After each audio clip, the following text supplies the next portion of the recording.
The December 16th, 2021 meeting of the Woodbridge Township Board of Education will please come to order.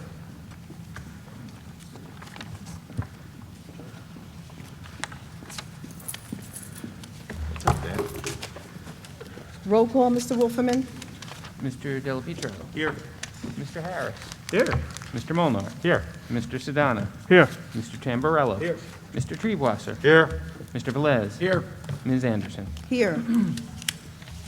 Mr. Wolferman, as required by the Sunshine Law, please read the notice of meetings. Thank you, Madam President. The New Jersey Open Public Meetings Law was enacted to ensure the right of the public to have advance notice of and to attend the meetings of public bodies at which any business affecting their interest is discussed or acted upon.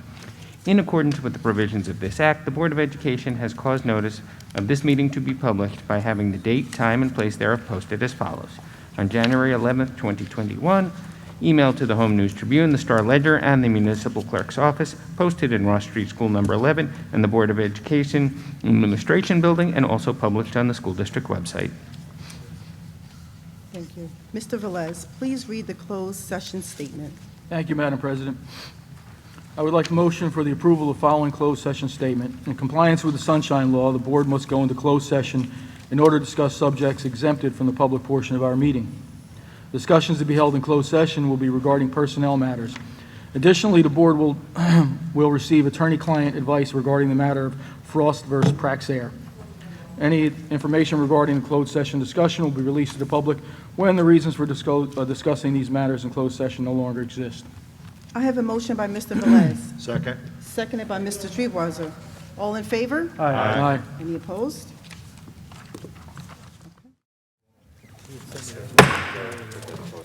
Please rise for the salute to the flag and a moment of silence. I pledge allegiance to the flag of the United States of America and to the republic for which it stands, one nation, under God, indivisible, with liberty and justice for all.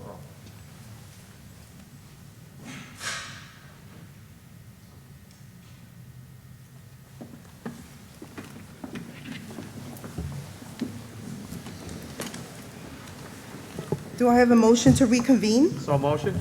I have a motion by Mr. Second. Molnar, seconded by Mr. Treebwasser. All in favor? Aye. Any opposed? Carried. Roll call, Mr. Wolferman. Ms. Bourdain? Here. Mr. Della Pietro? Here. Mr. Harris? Here. Mr. Molnar? Here. Mr. Sedana? Here. Mr. Tamburello? Here. Mr. Treebwasser? Here.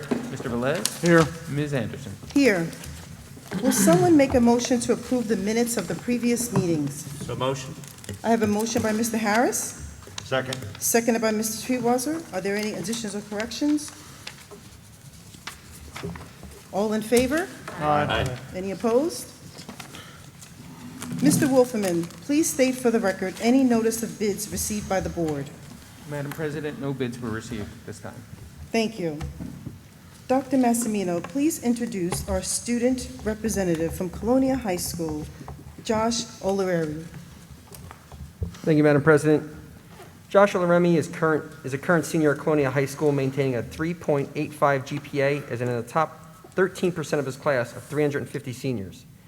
Josh has continued to challenge himself both academically and athletically over his 4 years at Colonial High School.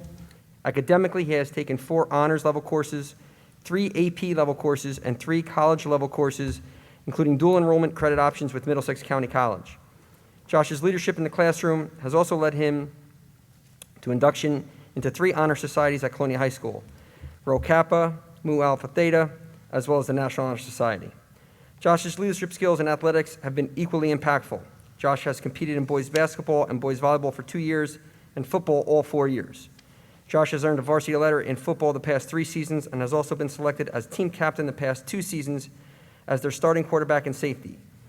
Josh Oleremi leads by example, and that leadership took the Patriots football team to the Group 4 state semifinals and an 8-3 record this past fall. Josh has already received postseason honors such as the Jersey Sports Zone Player of the Week, First Team All-Division, Big Central Conference, First Team All-Conference, My Central Jersey Player of the Year, First Team All-Area Home News Tribune, and selected to the New Jersey Football Coaches Association Super 100 team. Josh is currently narrowing his college commitment decision between full scholarship offers to schools like LIU, as well as partial offers at this time to schools such as Cornell University, Columbia, Fordham, Dartmouth, as well as Monmouth University. Colonial High School is very proud to share with the Woodbridge Township School District this evening a tremendous student and role model for our community, Joshua Olaremi.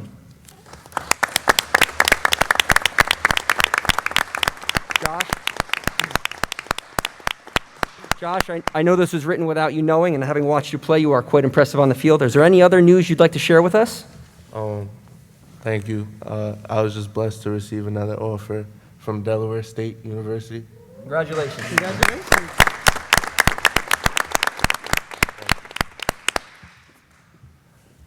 Thank you, Dr. Massimino, members of Colt, President Anderson, and members of the Board of Education for inviting me here this evening. I'll be reading some of the activities the schools have. Starting with School 20, we celebrated Veterans Day with Mr. Ray Orris and Mr. Paul DiPaolo from American Legion Post 471. Stories by Pacific Northwest Indigenous tribes were read in class to celebrate Indigenous Peoples Month. American Education Week was celebrated with our kindergartners dressing up for their dream jobs and exploring careers, while their parents attended class virtually. An apple for our teacher project was held thanks to our teachers and school aides. Our National Elementary Honor Society organized this Siwa Diwali food drive and created a presentation and a video about Diwali. Classes completed the hour of code. Our school has restarted the chess club for grades 3 and 5. Next up is school number 22. We welcomed and celebrated with a local veteran during our Veterans Day program on 11/12. On 11/17, the Avanilla Middle School Sidekicks visited with 4th grade students. Our fall into reading program began 11/22, and so far over 200 students have won a prize for meeting their weekly reading goals. Students observed the hour of code during the week of 12/6. Our chorus and band held their winter concert on 12/14. Next is School 27. Our annual trunk or treat was held on 11/5 with over 75 families participating. We celebrated Native American Heritage Month with lessons focusing on Native American culture. We honored local veteran Gary White during our Veterans Day celebration on 11/12. American Education Week was celebrated with parents virtually visiting their child's classroom. So far, students have read over 149,000 minutes as part of our Lions Reading Challenge. Our annual Thanksgiving food drive was held to support St. James Food Pantry. Students observed the hour of code during the week of 12/6. Parent-teacher conferences were held during the week of 12/6. The PTO sponsored our holiday shop, providing the opportunity for students to do some shopping. Next up is Avanilla Middle School. We celebrated Computer Science Week and the Hour of Code. Family Literacy Night will give families the opportunity to work and learn together. Family Book Club promotes our students' love of reading.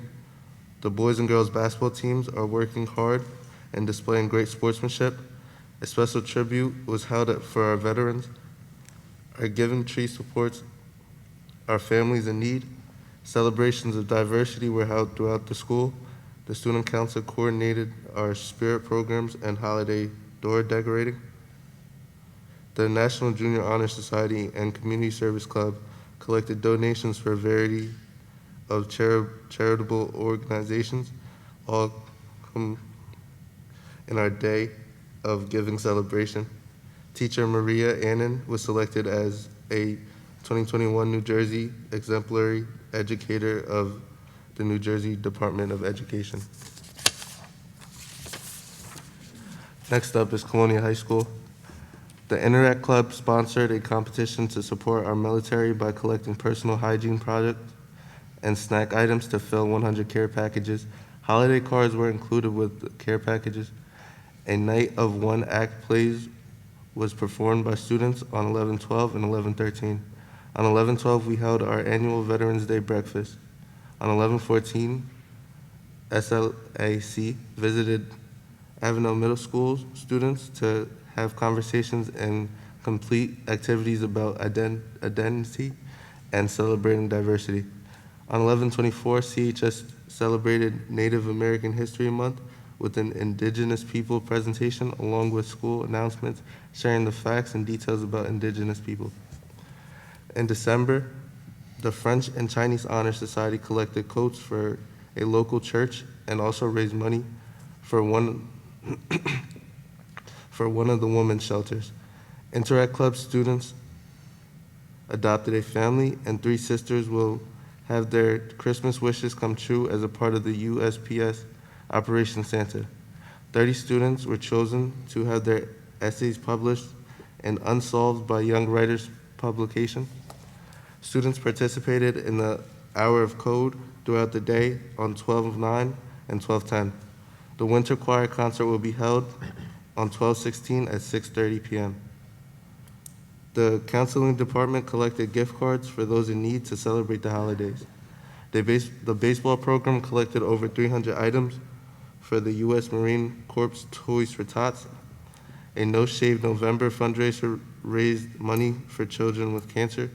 The Interact Club hosted a hand-in-hand holiday celebration on 12/14. The swimming team participated in a swimathon to benefit the Marissa Tafaro Foundation. Winter sports are up and running. We welcome our fans back to enjoy our athletes and remind all visitors to wear a face mask covering at all indoor activities. Colonial High School is also proud to be a part of the Woodbridge Township School District Joint High School Ice Hockey Team, who is currently undefeated and in first place in the GMC. Thank you all for this opportunity for me to be a part of this evening's Board of Education meeting.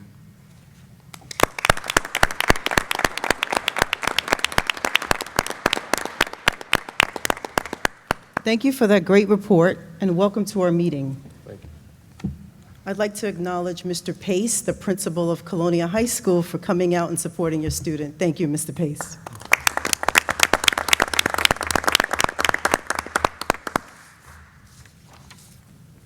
Dr. Massimino, please state for the record the superintendent's reports for the month of November 2021. Thank you, Madam President. I present the following monthly reports: student registers and fire drill report, suspension reports for elementary and secondary schools, bomb threat reports, and reports of the attendance officers. Thank you. The public is invited to speak at the conclusion of each agenda. Comments at this time should be limited to the items on the agenda being presented. When you come to the microphone, please provide your name and the section of the township in which you reside. As per Regulation 1100D, comments must be limited to no more than 5 minutes. No response will be given until you have completed your opportunity to speak. Superintendent's agenda, Dr. Massimino, do you have any recommendations? Madam President, I have 21 items to present to the board. Do I have a motion for So the motion. superintendent's agenda? I have a motion by Mr. Treebwasser, Second. seconded by Mr. Sedana. Are there any comments or questions from the board? Are there any comments or questions from the public? Roll call, Mr. Wolferman? Ms. Bourdain? What?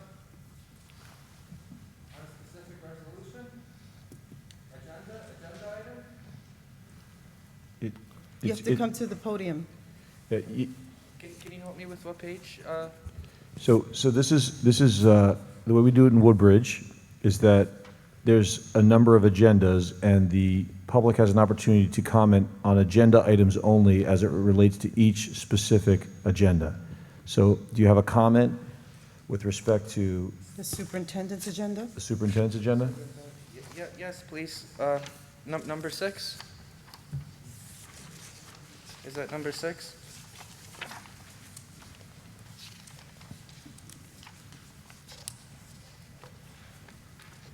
Number 6 on the superintendent's agenda? Okay, one moment. Give me a second, because I'm having...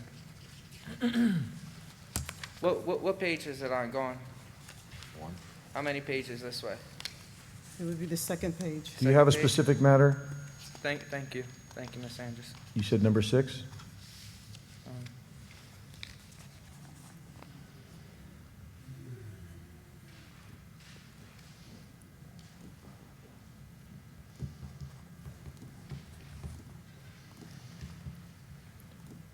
Do you have a question, sir? Yeah, one more, I'm just, one second.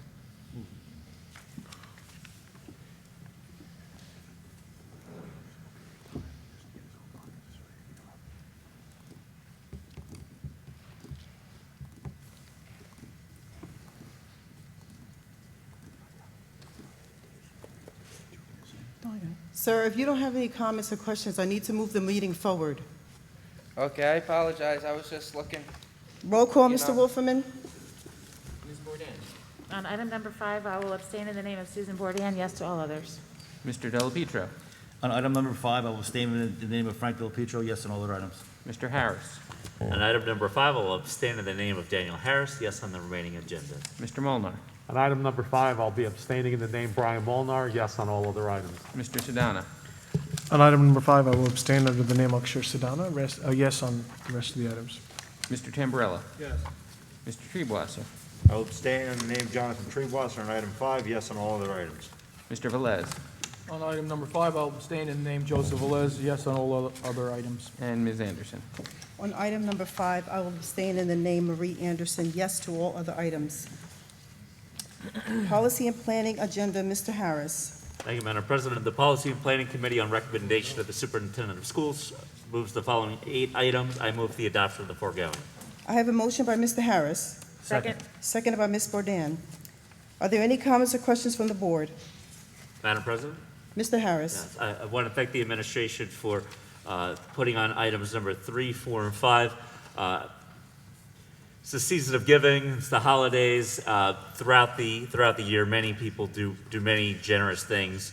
Whether it's the School 19 community rallying behind a family that lost a home, or these 3 examples during the holiday season, led by a number of different groups throughout our town. They do great work throughout the year. I thought it was appropriate that we recognize these groups because they partnered with our school district, specifically with our school counselors. We identified some families that are perhaps on hard times or struggling financially, and the Woodbridge PVA, Councilwoman Debbie Meehan and Wegmans, they supplied over 100 meals for the Thanksgiving holiday, and for the for the Christmas season, Hanukkah season. 2 other fantastic groups, assisted our families with, toys for the holidays. In particular, the Port Reading First Aid Squad, led by one of our employees, Erica Michi, and Anthony Tarabeski, a tremendous volunteer in our school district. And then finally, the larger of the 2 events annually is the Woodbridge Billiards Club, in partner with Councilwoman Meehan, the Woodbridge Police Department, and numerous benefactors. They're supplying over 160 families or children worth of toys. It's actually a bit of a typo on the resolution here. It's actually not 160 gifts. It's 160 children, and typically they receive probably at least 5 toys each.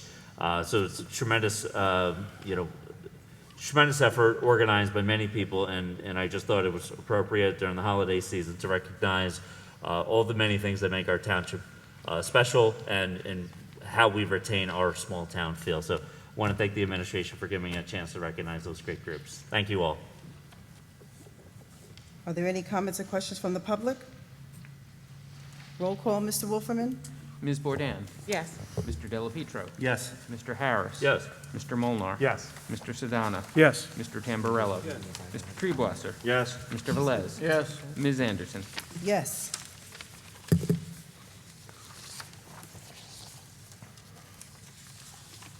Curriculum agenda, Mr. Treebwasser. Thank you, Madam President. The Curriculum Committee, on recommendation of the Superintendent of Schools and the Assistant Superintendent of Curriculum and Instruction, presents the following 2 items. I move for the adoption of the foregoing. I have a motion by Mr. Treebwasser, Second. seconded by Mr. Sedana. Are there any comments or questions from the board? Madam President? Mr. Harris? Just a quick shout out here to Mr. Passerino. He began his term as Assistant Superintendent for Curriculum and Instruction on November the 1st, and his first big public event, together we partnered, but you did most of the work, hosted in partnership the Middlesex County Vocational Technical Schools Open House Night. I know Ms. Bourdain joined me at the event. It was a packed house, probably 200 plus families, really informative. Thank you to Mr. Passerino for keeping that event going. The purpose of that event is to educate parents and students about the 5 Middlesex County Vocational Technical Schools, make sure students know about their option when they graduate our middle schools, that they have the option for free of charge to attend one of those fine 5 schools. And once again, a big thank you to the Middlesex County Vocational Technical School guidance staff who came out that evening and put on a terrific presentation. So once again, I want to thank you, Mr. Passerino. You did a good job. Thank you. Are there any comments or questions from the public?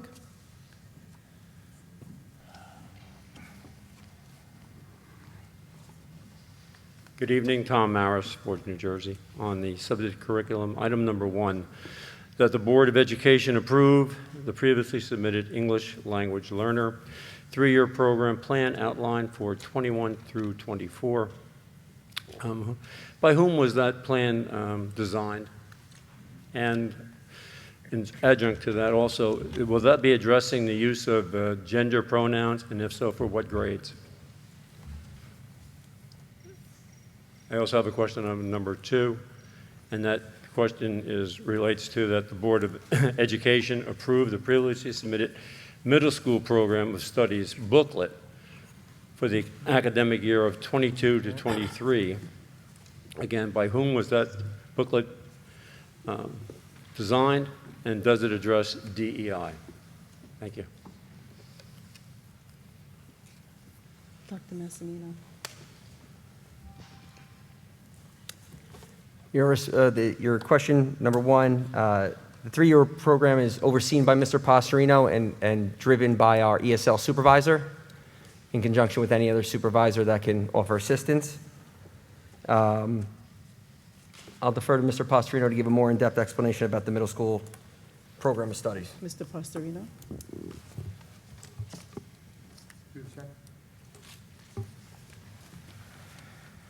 The 3-year plan is what outlines our services as a part of the ESL and bilingual programs. It's a compliance with the New Jersey Department of Education. It's an outline of our current services, where they exist, how many staff, and how many students are enrolled in each of our respective ELL programs and magnet schools. And that's available?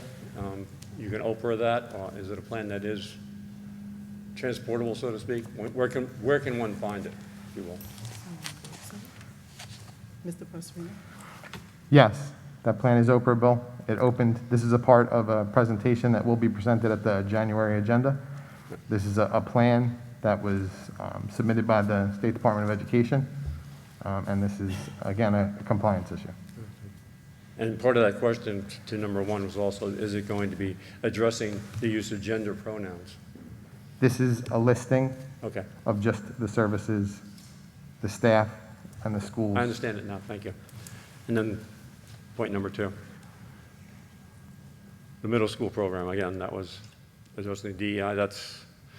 I don't want to conflate the two. I asked 2 separate things. You've got 2 points on the agenda, that the English language learner 3-year program. So, I think the easiest way to do it, maybe save time because there's a lot of people here tonight, is I'll simply Oprah the 2 and go from there. But thank you for your courtesy of response. roll call, Mr. Wolferman? Ms. Bourdain? You have to come to the podium if you want to speak to the board. Thank you. No, I was just waiting to be called on because I didn't know how many other, people raised their hand at the same time. So just for this one, the curriculum part, that's what we're speaking on? Yes, the What he was curriculum speaking on? agenda. Okay. I too want to know, for number 2, that the Board of Education approved the previously submitted middle school program of studies booklet for the academic year 2022-2023. I don't understand why Is the material online? It should be on here, but is the material You online? have to ask all your questions so that your time doesn't run out. Ask all my So that's your one questions? question? Is that your only question? No, that's not. I would also like to make a few statements on the middle school program studies booklet. Since this has to do with the curriculum, I know Governor Murphy, by the time 2023, 2022 comes along, he wants to start the hypersexualization of the children.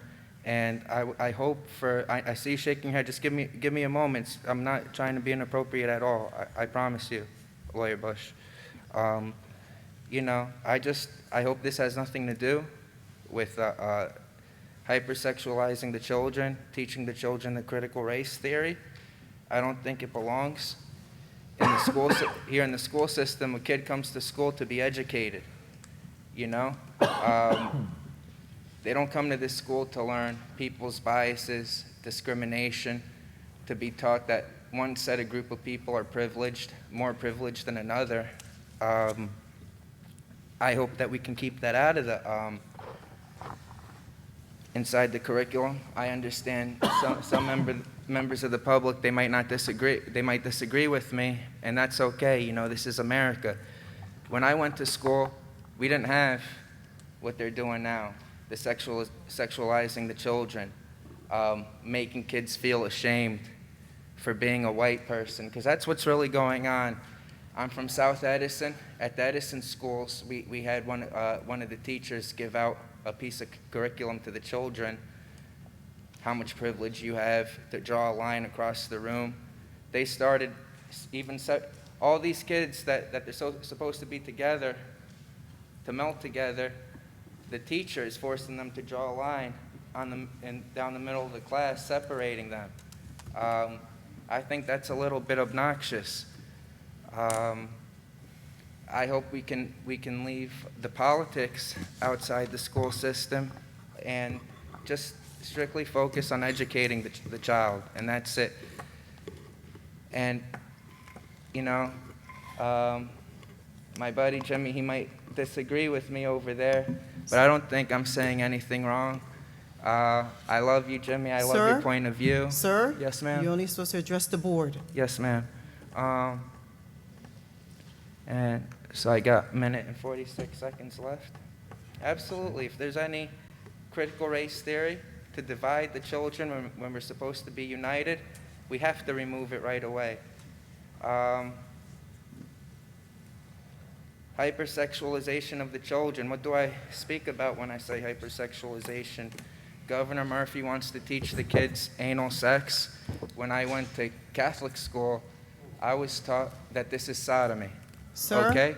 So no, one moment, if you, please, I'm not trying to be inappropriate at all. Sir? Mayor Bush, You made your point. you know, I'm not trying to be inappropriate, I'm just I trying. understand. Sir? You made your point, sir. You made your point. I'm not yet. I'm here to air my grievances out with the government. This is my constitutionally protected activity. That means even if you disagree with me, please, as long as I'm speaking for this agenda item, I should be allowed to continue, please. Then please make your point, which you've already made. You have anything else to say? Yeah, I would like to. I got 44 seconds left to continue my statement. You don't have It's a not- right to just extend your time with the I'm same not thing you've said. extending my time. Okay, This is the I'm time just explaining the rules, sir. that Go I'm ahead. lawfully being given. I'm not taking advantage of anything. Or do you say I'm taking advantage of something, lawyer? This is the amount of time that you gave to me. This is your time, sir. Go Thank ahead.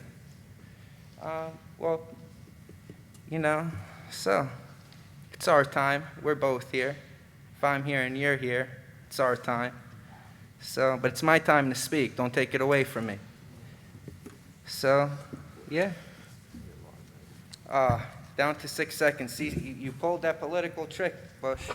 You pulled that trick. It started from me. Roll call, Mr. Wolferman? Ms. Bourdain? Yes. Mr. Delapetro? Yes. Mr. Harris? Yes. Mr. Molnar. Yes. Mr. Sedana? Yes. Mr. Tamburello? Yes. Mr. Treebwasser? Yes. Mr. Velez? Yes. Ms. Anderson? Yes. Finance and Insurance, Mr. Tamburello.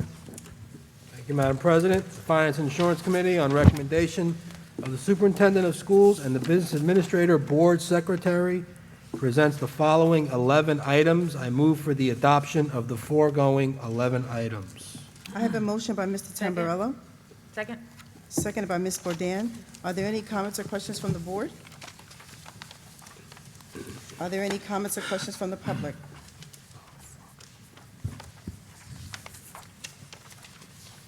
Tom Maris Forge, just briefly on point number 1, the board's expenditures. I note that there was at $597,207.44 for food services. That's going to the new food cafeteria supplier now? And how does that compare, plus, minus, or the same for what the costs were when we had Chartwell for any given month? That's my only question. Mr. Wilferman? Yes, the bill that you're seeing there for the food services is predominantly for Chartwells because they were finishing up for the month of November. And there is a little bit of the first few days of November that was done by Pomptonian. So to give you a cost analysis would be unfair because it's 2 days versus a whole month. Okay. So it's premature. Okay, I just wanted to check. Thank you.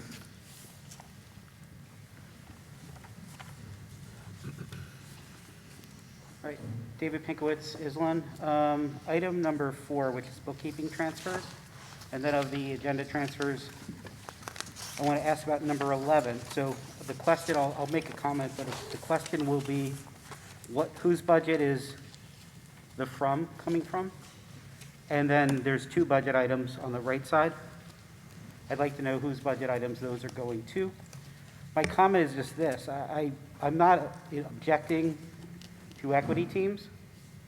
I don't know enough about conferences and registrations to say whether those are a good idea.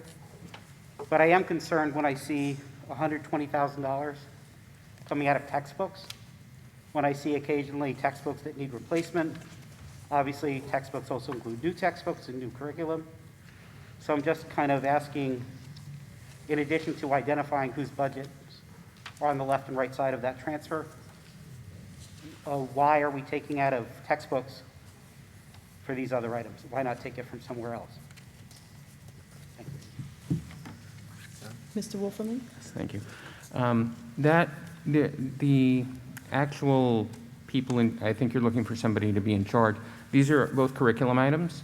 One falls under our new DEI, where the textbooks obviously are more curriculum. And the textbook line that you see has to do with new textbooks. There is replacement textbooks elsewhere. This was a discussion with the Assistant Superintendent for Curriculum in determining where the best place to take the money that wasn't being needed, that's not the entire line, and where it would be needed for the DEI teams as well as the conferences related to it.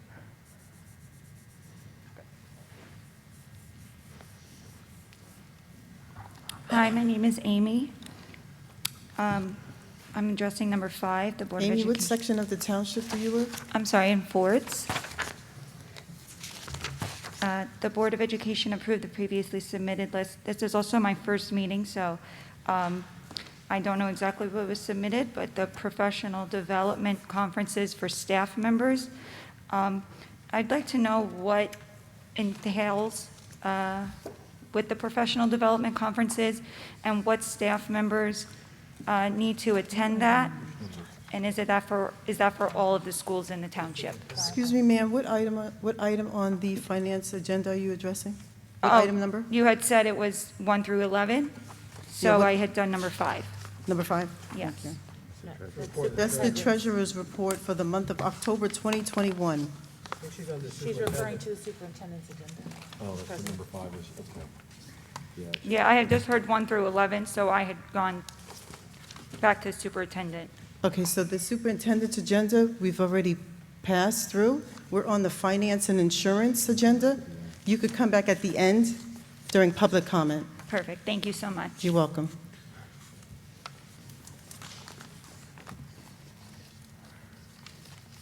South Edison, Christo. Thank you.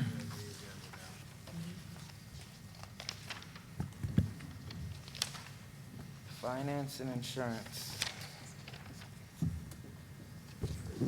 I want to know, My first question is what the name of the insurance company is? What item number are you asking about? What item number on the Finance and Insurance Committee agenda are you asking?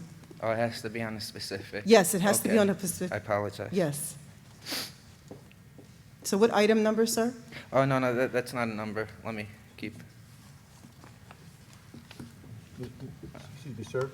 Yes, sir? You have to know what it is that you want to say before you come up to the microphone, so that when you're ready to speak, you're not wasting the board's time. I'm not suggesting that you are, but just as a general rule of thumb, the board has important business, and we really want to hear from you. As I told you before, as the meeting was beginning, we do want to hear from you. We're glad you're here, but you've got to please have a question or a comment to make when you come up to the microphone. Okay, out of respect, I'm gonna bounce out of this one. I apologize, that I wasn't ready beforehand, but normally they allow me to, I'd rather. Roll call, Mr. Wolferman? Ms. Bourdain? Yes. Mr. Delapietro? Yes. Mr. Harris? Yes. Mr. Molnar. Yes. Mr. Sedana? Yes. Mr. Tamburello? Yes. Mr. Treebwasser? Yes. Mr. Velez? Yes. Ms. Anderson? Yes. Security and School Safety Agenda, Mr. Velez. Thank you, Madam President. The Security and School Safety Committee, on the recommendation of Superintendent of Schools, present the following one item. I move for the adoption of the foregoing. I have a motion by Mr. Second. Velez, Second. seconded by Mr. Treebwasser. Are there any comments or questions from the board? Are there any comments or questions from the public? Tom Maris, Sports. In regard to this, what it pertains to is the approval of off-duty officers to patrol all 25 schools through the school day at a rate of $47 per hour, 8 hours per day per officer, effective January 1st, 2022 through December 31st, 2022. Township to provide police cars and fuel at no additional cost to the district.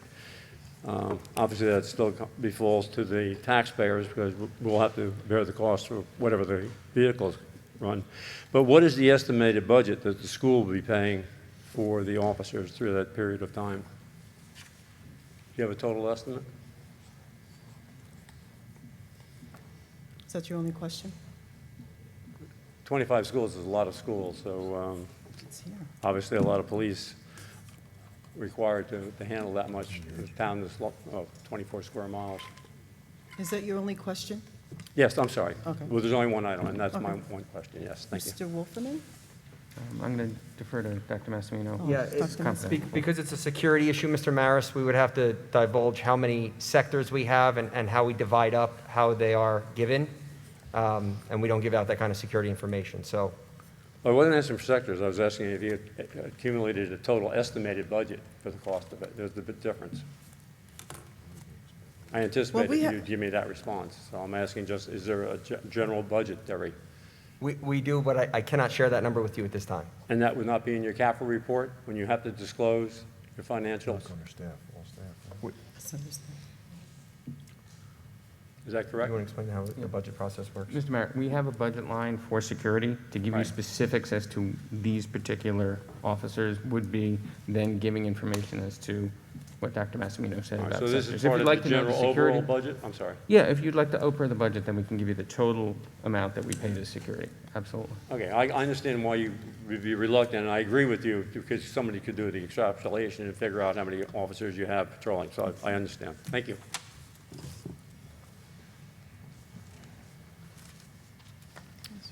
Stacy Gregg. I'm going to go back to this. Excuse me, Ms. Grant, Yes, what Greg. section of the township do you reside? I don't, I'm in Rockaway.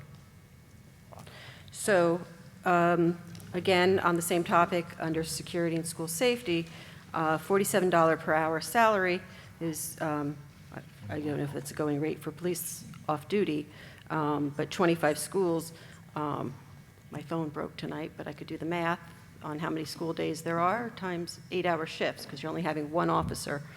So it's nothing to do with Homeland Security or a security breach or anything else. So that answer really was not appropriate for that. But I was wondering that as well on the budget, something I want to talk about later, which you didn't budget quite as well for.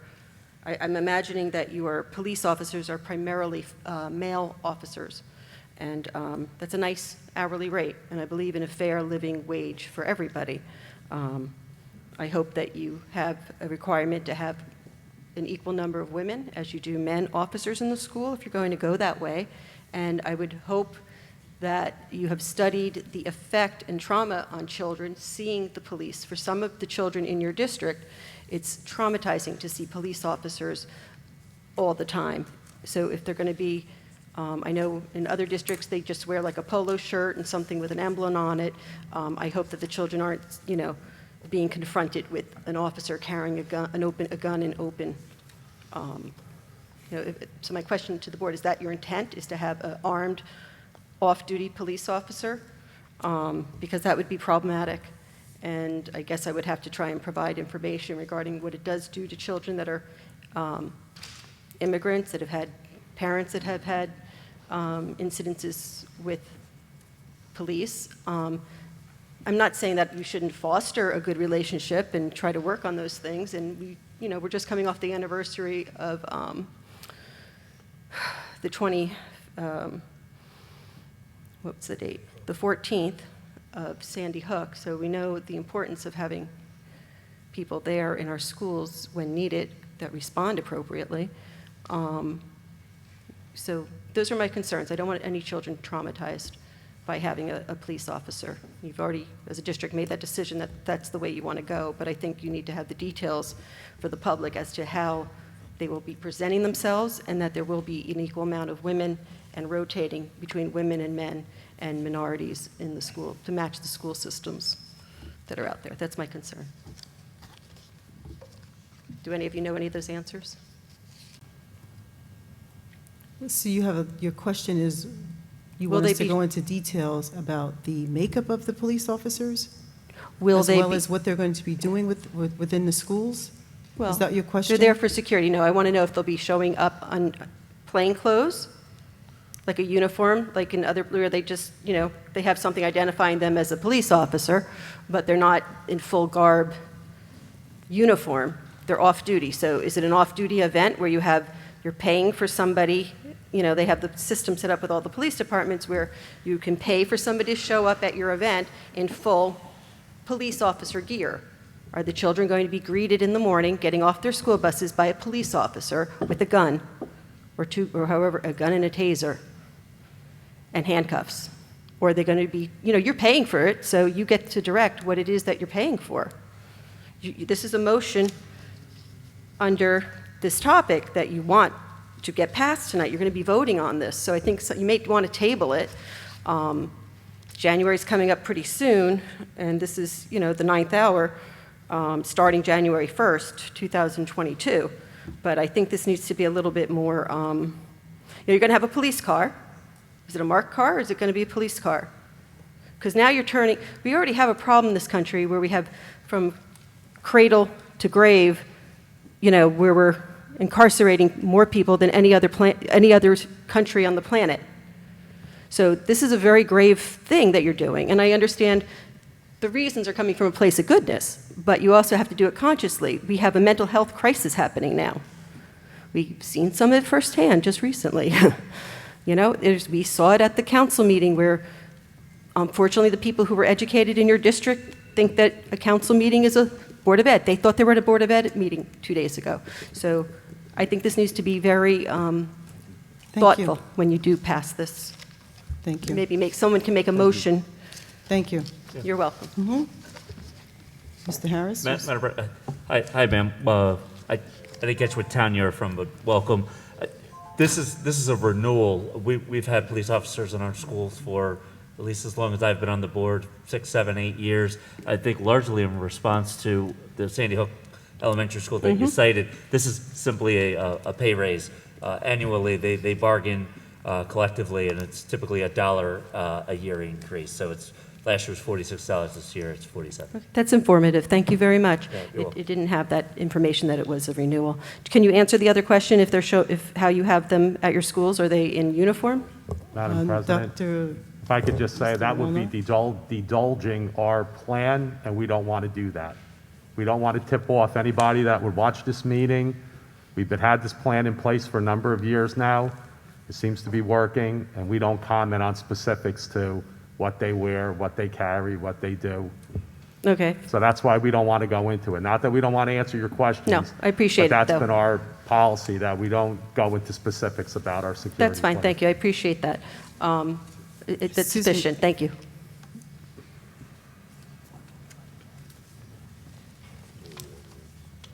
Thank you, Christo, South Edison. I think, it's my opinion that we should scrap this. $47 is a lot of money, $47 an hour. You should scrap the whole deal, and you can put it out to bid, you know? Let police officers bid themselves. Hey, I'll do it for $25 an hour. I'll do it for $30 an hour. To give someone $1 a year increase makes no sense to me. Are you telling me 50 years from now, we're going to start paying them $97? That really doesn't make any sense to me, Ms. Anderson. Also, you know, I've been accused of hating police officers. I don't hate police officers. I don't love them. I think there's good people in every profession. But I didn't want no police. I didn't want to be around no police officer when I went to school. Luckily, the police officers that we had in my school, they knew when to stay away from you. You know, they were some pretty cool officers. So hopefully, you know, there can be a balance. You know, that there's no reason to. I'm not against it, of course. You know, for the kids' security and everything, but also that these officers can start learning these kids' names while they're still young. You know, have good interactions with them, so this way you can start building some trust. You know, that's one thing we can do. For the part that says for the township to provide police cars and fuel at no cost to the district, you know, that I'm not really understanding that. So we're gonna fund them to come here and go to work. We're paying them $47 an hour, and they can't use even their private money to come here in their private police vehicle to pay for their own gas. I don't. When this police officer is here, okay, is he here in his official capacity as a police officer, or is he working privately? Lawyer, do you know that question? You finish your question. I apologize, because it could have led up to another, but, okay. Please remember that. What time? 2 minutes? Yeah, I want the police officers to, you know, everyone has a job to do, but to remember they're looking after these kids, you know. Every interaction they're going to have with them, it's going to, you don't want these kids early on to be afraid of these police officers, even though in South Edison, we were already afraid of them. They were already coming to our neighborhoods, beating us up. We're talking about before body cams now. But like I said, luckily, we had good police officers that were in our schools. Hopefully you pick the right police officers to watch after the kids, because that's the most important, that you pick the right person for the job. We don't want some RoboCop that's going to be targeting the kids, or, you know, they're there strictly for the kids' safety. If someone comes from outside of the school to give danger to the kids, then to act. Is that guy right there? Sir? Is that guy out there? No, I'm not speaking about a member of the public. It's an employee. I'm asking about an employee right now. Address the board. Don't. Is that guy out there? Sir? Is he Mr. one of your Metropolis, private- Just face please, us. Is that one of your private police officers out there that Mr. Molnar does not want to say? You know, he is so obviously a cop. I knew when I came here. He has the air. You know, there's no way he's just a security guard. He has the air of a scumbag. He Sir? should be fired. Sir? No, I'm not Your being. your time is up. Your time is up. You're not going to insult I still got anyone. 46. Your time is up. I got 45 seconds. Not when you become rude. No, you cannot call anyone a name. Sir, have a seat. Have a seat. The moment I walked in. You're violating my civil rights. She's not violating your civil violating your rights. civil rights. I'm airing my grievance that guy was completely rude to members of the public. He shouldn't be Okay. around the kids. Next speaker, please. Why can't I say that? Next speaker, please. John Vertarek, Water Night. Obviously, this year or probably last year, there was a going around, we should defund the cops, police department. We all know there was a false thing to start, number one. Number two, we don't need more security. My question is, couple, on the same subject. Are those police will be inside the school or they be outside the schools? Number one. Number two, are we such a, what you call it, such as January 1st next year, are we such a kind of a danger, so to speaking, to put all those police? You took at least 25 police. That's a lot. That's 10% of our what you call the Woodbridge Police Department. And to have those all extra cars and everything else, I mean, I'm for it. We had to protect the most valuable thing we got in this town, the kids. But again, are there any other school boards or towns they put such extra security in the schools, or just Woodbridge? And my question with why is just Woodbridge? Why just Woodbridge? What do we expect to happen to this town, or to happen to people moving to this town, or why? My question is just why. But I mean, again, safety comes first. We all know it. And let's not talk about money, I guess. And again, if the police will be under the cover, so to speaking, not in uniforms, can you have a so-called private security? They would do the same kind of work and wouldn't take the police department, because even the police are off the duty, but they still can work 24/7, a second job too, and then be efficient when they do the police job for the township. If it's whatever it takes, best for the kids, I'm for it.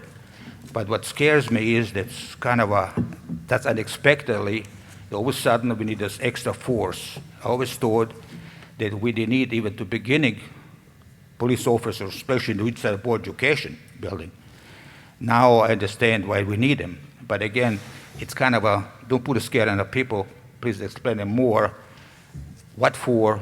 Why you try to achieve? Why you try to protect? And that's my question. Thank you. So are we not able to go into detail of our security plan as it was stated before? Hi, Amy again, Fords. I'm here obviously as a mom of two. I cannot say what school because I'm here for the open forum for a privacy issue for my daughter. But I know for a fact that my daughter's school only has, and I believe this goes more for school safety, my daughter's school only has a nurse on hand. Excuse me, ma'am. We are on the agenda, so your question has to be on the agenda, security item number and one. school safety, correct? But it has to be specific to item number one, and you started to go into detail about a school nurse. So you can come back at public comment unless you have a question about item number one. It's only about police officers. Only on item number one. It's not a general topic, it's just the agenda items on the topic. So we give an opportunity to the public to speak to, make comment or ask questions with respect to agenda items on that particular agenda. And right now, we're on this, there's only one agenda item. Okay, because I had just saw items for discussion as security and school safety. Right, no, I understand. And It's the confusing. police pay, I'm sure, is important, but I'm sitting here and I waited for everybody for 45 minutes for you guys to come down. So I had just wanted to voice my opinion because So you can do later that during on, the my public other comment. item, I You can don't do it know during if the I'm going to public get. comment. I'm not sure if I'm going to be able to get to what I need to because I only have 5 minutes later. So I just wanted to let it be known. I don't think, I know my. What you can do is you can call, if you would like to speak to the superintendent, you can call the I superintendent. spoke to him already about my one issue, and that's why I'm here today. Okay, so you can call. I'll call again. That's what I'll do.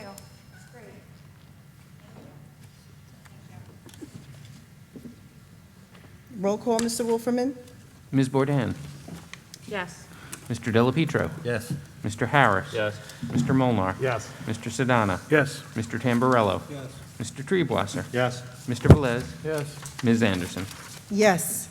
Athletics and extracurricular agenda, Mr. Molnar. Thank you, Madam President. The Athletics and Extracurricular Committee, on the recommendation of the Superintendent of Schools and the Assistant Superintendent for Curriculum and Instruction, presents the following. Tonight, I'll be moving 5 items. I have a motion by Mr. Molnar, Second. seconded by Mr. Delapietro. Are there any comments or questions from the board? Are there any comments or questions from the public? Roll call, Mr. Wolferman? Ms. Bourdain? Yes. Mr. Delapietro? Yes. Mr. Harris? Yes. Mr. Molnar. Yes. Mr. Sedana? Yes. Mr. Tamburello? Yes. Mr. Treebwasser? Yes. Mr. Velez? Yes. Ms. Anderson? Yes. Buildings and Grounds agenda, Mr. Harris. Thank you, Madam President. The Buildings and Grounds Committee, on recommendation of the Superintendent of Schools and Business Administrator, present the following 3 items. I move for the adoption of the foregoing. I have a motion by Mr. Harris, Second. seconded by Mr. Treebwasser. Are there any comments or questions from the board? Are there any comments or questions from the public?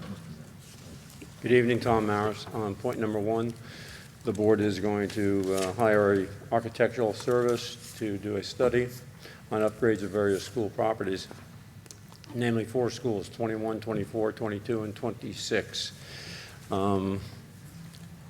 Spending $250,000 for a architectural study would lead me to believe that there's quite a bit to be looked at. Can you explain exactly what they're going to be doing and why, and what is the long-range plan once that architectural service has completed their study and submitted it to you? That's it. That's my question. Mr. Wolferman? Thank you, Mr. Maris. This is part of the bond referendum that was voted on earlier. The plan is to look at to increase parking spaces as well as some traffic flow issues. There's some wetlands involved as well, so we want to make sure we're not encroaching on that. So it is a full drawings, design, reworking to increase capacity for these various schools, which were the ones that were determined to be the most in need. Would that then lead to going out for bids if the study warrants That is correct. construction work? Okay. That is correct. That's what I was looking for. Thank you. Roll call, Mr. Wolferman? Ms. Bourdain? Yes. Mr. Delapietro? Yes. Mr. Harris? Yes. Mr. Molnar. Yes. Mr. Sedana? Yes. Mr. Tamburello? Abstain item number 2, yes on 1. Mr. Treebwasser? Yes. Mr. Velez? Yes. Ms. Anderson? Yes. Transportation agenda, Mr. Delapietro. Thank you, Madam President. The Transportation Committee, on recommendation of the Superintendent of Schools and the Business Administrator Board Secretary, presents the following 3 items. I move for the adoption of the foregoing. I have a motion by Mr. Delapietro, Second. seconded by Mr. Sedana. Are there any comments or questions from the board? Are there any comments or questions from the public? Roll call, Mr. Wolferman? Ms. Bourdain? Yes. Mr. Delapietro? Yes. Mr. Harris? Yes. Mr. Molnar. Yes. Mr. Sedana? Yes. Mr. Tamburello? Yes. Mr. Treebwasser? Yes. Mr. Velez? Yes. Ms. Anderson? Yes. Personnel agenda, Mr. Molnar. Thank you, Madam President. The Personnel Committee, on the recommendation of the Superintendent of Schools and the Assistant Superintendent for Human Resources, presents the following. Tonight, I'll be moving 34 items. I have a motion by Mr. Molnar, Second. seconded by Mr. Delapietro. Are there any comments or questions from the board? Are there any comments or questions from the public?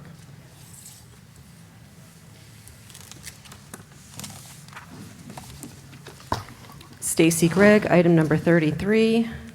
The category substitute secretaries, substitute bus attendants, substitute school aides, substitute paraprofessionals, and summer aides. I would like to know the breakdown on sex, male to female, for these jobs. I'm looking at this, and I would imagine there is a huge amount of female employees that are included in this category. I know I'm to talk on this, but I think it was outrageous, the amount of money that was spent on male architect or just any firm, male or female, whatever architectural firm, just for designing parking lots, whether it's grade, the elevations or not, that need to be addressed. That sounds very shady to me. I did not get up for that, to speak against it or to ask for more information on that, and if there was a relationship between the superintendent and that particular firm that contract was given to. I am we just heard that we want to give our police officers a living wage. We've had a fight in this country for, I don't know, 20 years What the minimum wage is outrageously low. So your question is on item number 33? Item number 33 And you is wanted to break down of male and $13. female? I would like a breakdown as to male to female Okay. So on you- those individual areas. These are areas that are not, these So are you have to do- high-skilled areas. It takes a lot to be a secretary, and these You are have to people. Oprah that request. Ma'am, it's just for the rates. Yeah, and the rate is horrible and disgusting and Okay, but you're asking for a break, you're asking disrespectful. for a breakdown of the substitute? I'd like to know the sex There is, of the, there's no people attached to this. This is the rate for those but positions. the rate applies to a predominantly female Yeah, group. you can make an Oprah request. That's fine. Make an Oprah request. Okay, I for could do that, information. but I also want to hear individually what all the board members feel It's not about a on item number 13-hour 33. rate. Are you done with your question from item number 33? I would like to have it pulled and voted on individually and have it polled on the people here who feel that that's Okay. I'd like that pulled, and I'd like it to be voted on individually, so the public knows how you feel about paying basically female employees. Thank you. Roll call, Mr. Wolferman? Ms. Bourdain? Yes. Mr. Delapietro? Yes. Mr. Harris? Yes. Mr. Molnar, Yes. Mr. Sedana? Yes. Mr. Tamburello? Yes. Mr. Treebwasser? Yes. Mr. Velez? Yes. Ms. Anderson? Yes. Mr. Bush, do you have any recommendations? I don't at this time, Madam President. Thank you. Is there any old business that should be brought to the attention of the board? Is there any new business that should be brought to the attention of the board? Madam President, Dr. Massimino? I want to address something. At our last meeting, we had some discussions about what we were teaching regarding diversity, equity, and inclusion in our schools. I also understand that the topic of critical race theory was raised by members of the public at this week's Township Council meeting. I'm going to repeat what I have said before. Like every other district in the state of New Jersey, the Woodbridge Township School District does not teach critical race theory. We adhere to our state's curriculum standards. We continue to teach character, education, acceptance, and belonging. We will continue to do everything we possibly can to ensure that every child is treated with respect and is able to be comfortable in their own skin. Thank you. Thank you. We will now open the meeting for public comment. When you come to the microphone, please provide your name and the section of the township in which you reside. As per Regulation 1100D, comments must be limited to no more than 5 minutes.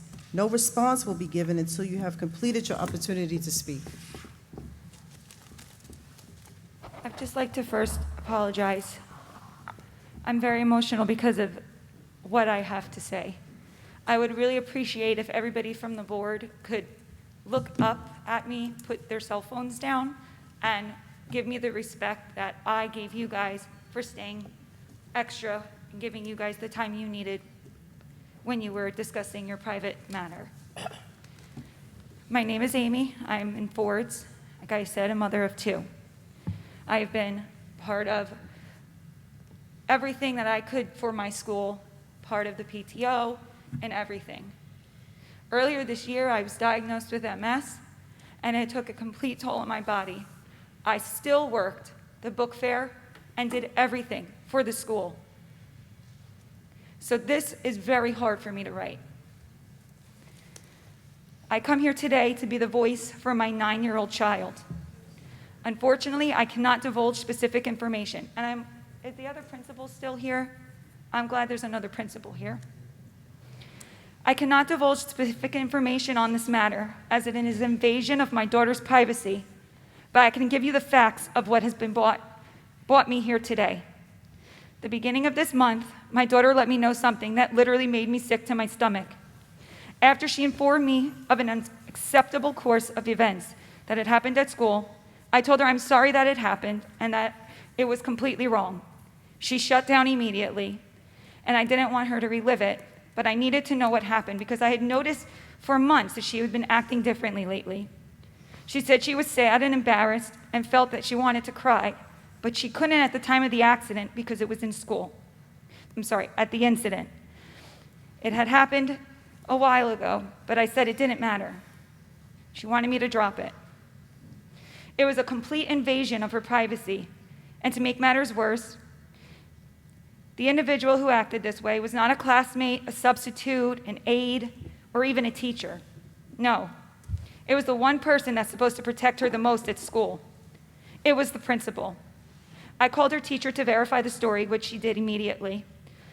And immediately I contacted the superintendent, Dr. Massimino. I spoke with him on the phone briefly, and he told me he would speak to the principal. If she were to contact me about the situation, what would be the best way to do so? I told him by email, as I was still too upset to have this conversation with her.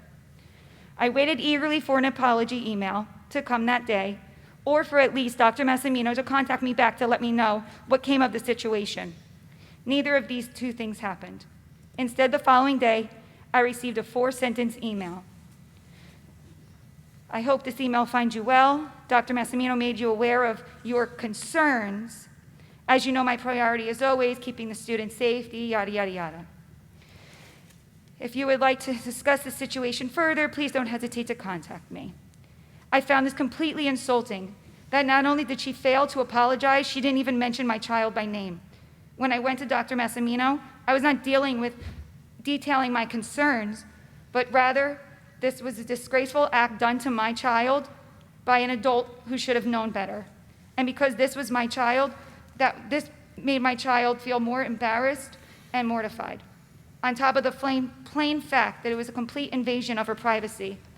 The only concern I had stressed to Dr. Massimino, and he'll vouch for me, was that I was worried that it would happen to another child, or God forbid, my daughter again. So I forwarded the email to Dr. Massimino. To my surprise, he replied back with, I believe the intent of the email was to open the door to a conversation. He knew I didn't want to have a conversation. And even though I was infuriated, I decided to write him back anyway, letting him know I appreciated for his time. But that was it. I never heard anything back after that. I cannot go into detail, but my daughter is not the same. She's a shell of who she once was.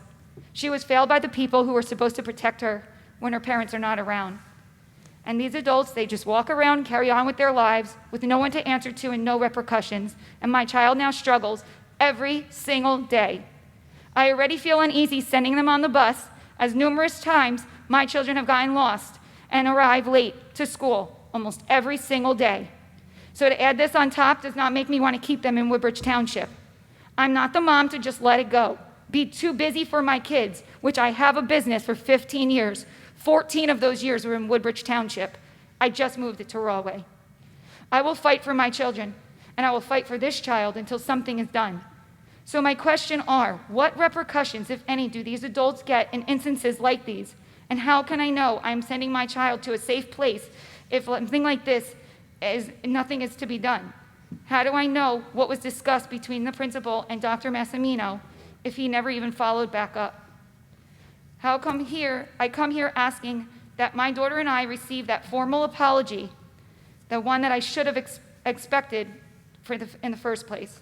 But above all, knowing that I'm the one left to pick up the pieces, ultimately for my daughter's embarrassment and emotional state after the fact. I am here to ensure this situation is addressed for the sake of other children. Thank you for your time. Thank you for your comment. We appreciate you bringing that information to the board. I'm going to have Dr. Massimino address it. Thank you. When we spoke, I said I would reach out to the individual. You did not want to be contacted via phone, so I That's correct. conveyed your concerns and mine with that individual.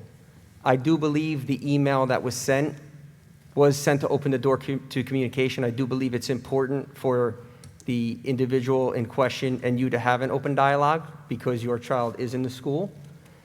I cannot go into any details from a personnel standpoint about what I said to her or potential discipline or anything of that nature because that in and of itself is confidential.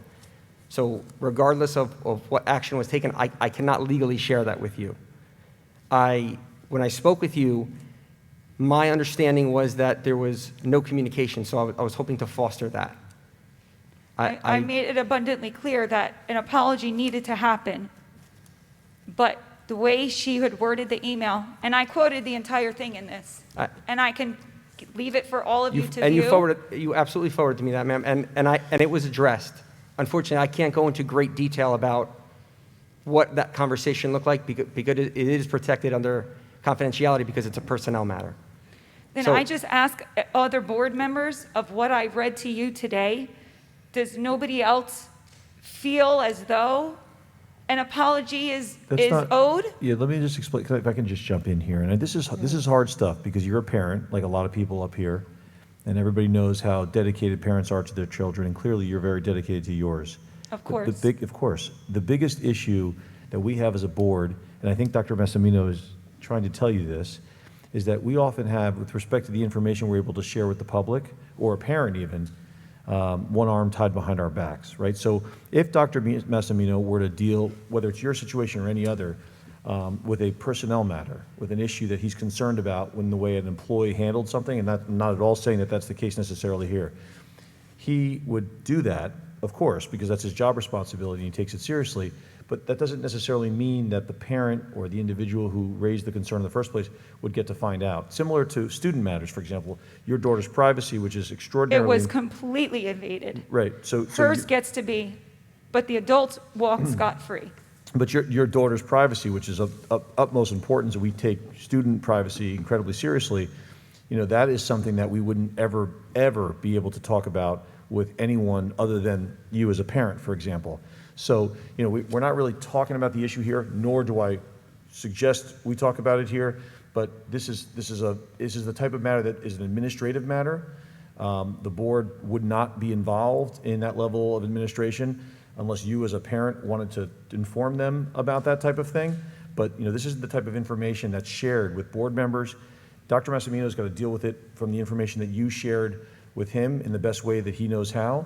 And again, we've got one arm tied behind our backs. I understand that you want more information, but unfortunately by law, you're not able to get it. So this is a balancing act that we're trying to preserve your right as a parent, your rights of your child, as well as the board's responsibility to do its best to, obviously stay in its lane, have the administration manage its schools, and certainly respect you. Well, I understand that you are the lawyer for this board. And what was done it wasn't like something little. So I did seek counsel. I did seek a lawyer. And this is not in a threatening way No, of course. at all, please. Yeah, that's your right. Which is why I was very careful with my words and did not discuss it. So I'm very well aware.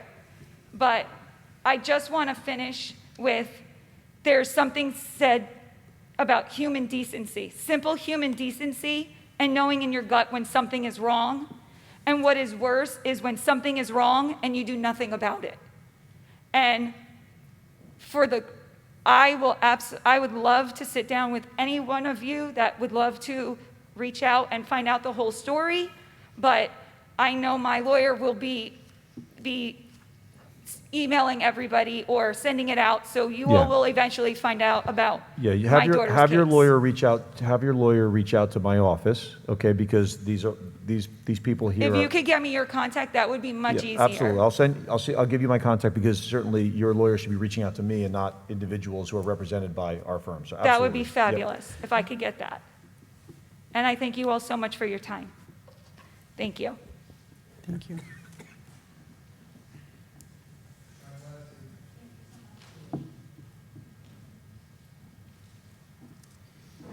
All right, David Pinkwitz, Island. First, I guess in the last few minutes while I was waiting to speak, a note went out from Dr. Massimino to the entire school community about threats. I guess it's a generic threat of violence across, and from news reports, I guess it came across TikTok. Dr. Massimino just referred to it as social media in his letter. So I'm just giving the opportunity, after I conclude my other comments, if Dr. Massimino wishes to comment further, since, like I said, it came out across to the parents just a few minutes ago. Probably not everybody in this room even read it yet. The other comments are, one is related, one is not. So let me, first on COVID. So in particular this week, and just like other parts of the country, we've seen a growth of cases. I know in my daughter's school, at Kennedy, Woodbridge High School 2, each had, I think Woodbridge had like 16 cases since last Friday. Kennedy had 18. But one thing that the COVID dashboard doesn't show or reflect is the number of students that are in quarantine. And so one question I have is, how many students are in quarantine total. I'm not asking for individuals or anything. But if my understanding, and please correct me if it's wrong, is that because of high transmission rates throughout New Jersey, the rules are a little stricter now than they were at the start of the school year. So that I believe close contacts, these are close contacts, if my understanding is fully correct, would be close contacts that have not been vaccinated, would have to be out for, I think, 14 days. So if we can have just a comment, like how many people are we talking that are now sitting there on Zoom or whatever to attend school? And also, I don't know what the rules are or what the expectations are, but what would have to happen? Are we at risk either before winter break or shortly after winter break of going completely remote, either individual schools or the district? All right, my second comment is regarding, we had obviously the recent school shooting where, according to news reports, student was met with, and parents were met with counselors. They knew about the student searching for ammunition, and the counselors wanted the student to be taken home. The parents refused. And then, we all know what happened. The student stayed at school. And at least from news reports, and obviously there's probably more information that wasn't released publicly, it did not appear it got to that school administration beyond the counselors. So my question, obviously you can't answer a question about another school district, but are we reevaluating or evaluating what we do today if a similar incident were to occur where a student is making searches, let's say on their phone in a classroom, about guns or any similar threat? Are we at the same kind of risk where parents just say, tough, I'm not taking them home? Police aren't called, principal isn't called, student stays, and then we have an incident.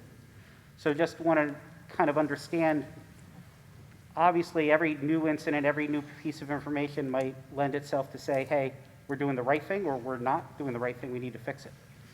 So, what's the school doing to look at these incidents, not just this one, but any incident, to evaluate what we do today to see if we can avoid a similar outcome? Unfortunately, most schools will never see a similar outcome, but obviously we don't want to have that happen here or anywhere else. Thanks, that's it. Okay. Dr. Massimino, you want to talk about the COVID dashboard? Sure. So we have a COVID dashboard that talks about the positive tests. To be honest with you, Mr. Pinkowitz, I couldn't tell you the number of students in quarantine because it is an ever-changing number. The State Department of Health did issue new guidelines today, shortening quarantines with a test. So if you are not vaccinated and you are in close contact and you have no symptoms and have a negative test between days 5 and 7, on the 8th day you can return. So it is a pretty lengthy document. I got it this afternoon. I will be sending out that new guidance to the community tomorrow. I'd like to have a chance to digest it, talk to the building administration so they're prepared for it, and then I'll get that notification out to the parents. With regard to closing schools, there's very clear criteria. We work with our local health department on virtually every issue to make sure that we are compliant with whatever guidelines we need to discuss. So we do follow the guidance of both our local health department and the New Jersey Department of Health. With regards to the critical incident, any kind of critical incident, we try to always have a debrief once we have the information that comes out of it, the investigations, such as Michigan, when it comes out. We will take that. We will work with our coordinator of security, the authorities from Woodbridge Police Department, as well as our administration, because we want to make sure that we're putting out any resources, any information, trainings that can help us, pick these things off, catch them ahead of time. Obviously, it's hard to predict, and these are tragic incidents, so we try to acquire as much information as possible and discuss them and see what, if any, changes we need to make or pivots to make sure we're prepared. Okay, and then the other was about your notice that went out. Yes, so it is social media. If you remember, I had sent out something about the TikTok challenges a few months ago, because unfortunately they do get out and students do engage in this activity. So we got information from the prosecutor's office, the Office of School Preparedness, and the state police, and all of these generic threats were deemed not credible. We were advised not to close school, so districts around the state are sending out letters, and that's why I sent out what I sent. I want the parents to be aware that it was brought to our attention. We did communicate with the administration, the coordinator of security, Woodbridge Police, to make sure everybody was on board. We've been getting updates from the Office of School Preparedness, as well as the prosecutor's office, who's relaying the information from the state police. So, one of the reasons why it went out as late as it did was because I was trying to acquire as much information as humanly possible before I sent something out to the parents. It is it is alarming and disconcerting anytime we get a message like this. However, we want to be transparent that we're aware of it and that we're putting everything into place that we possibly can to keep our students safe. It's unfortunate these threats come up, but I do think we have to be responsible in how we respond and what steps we take.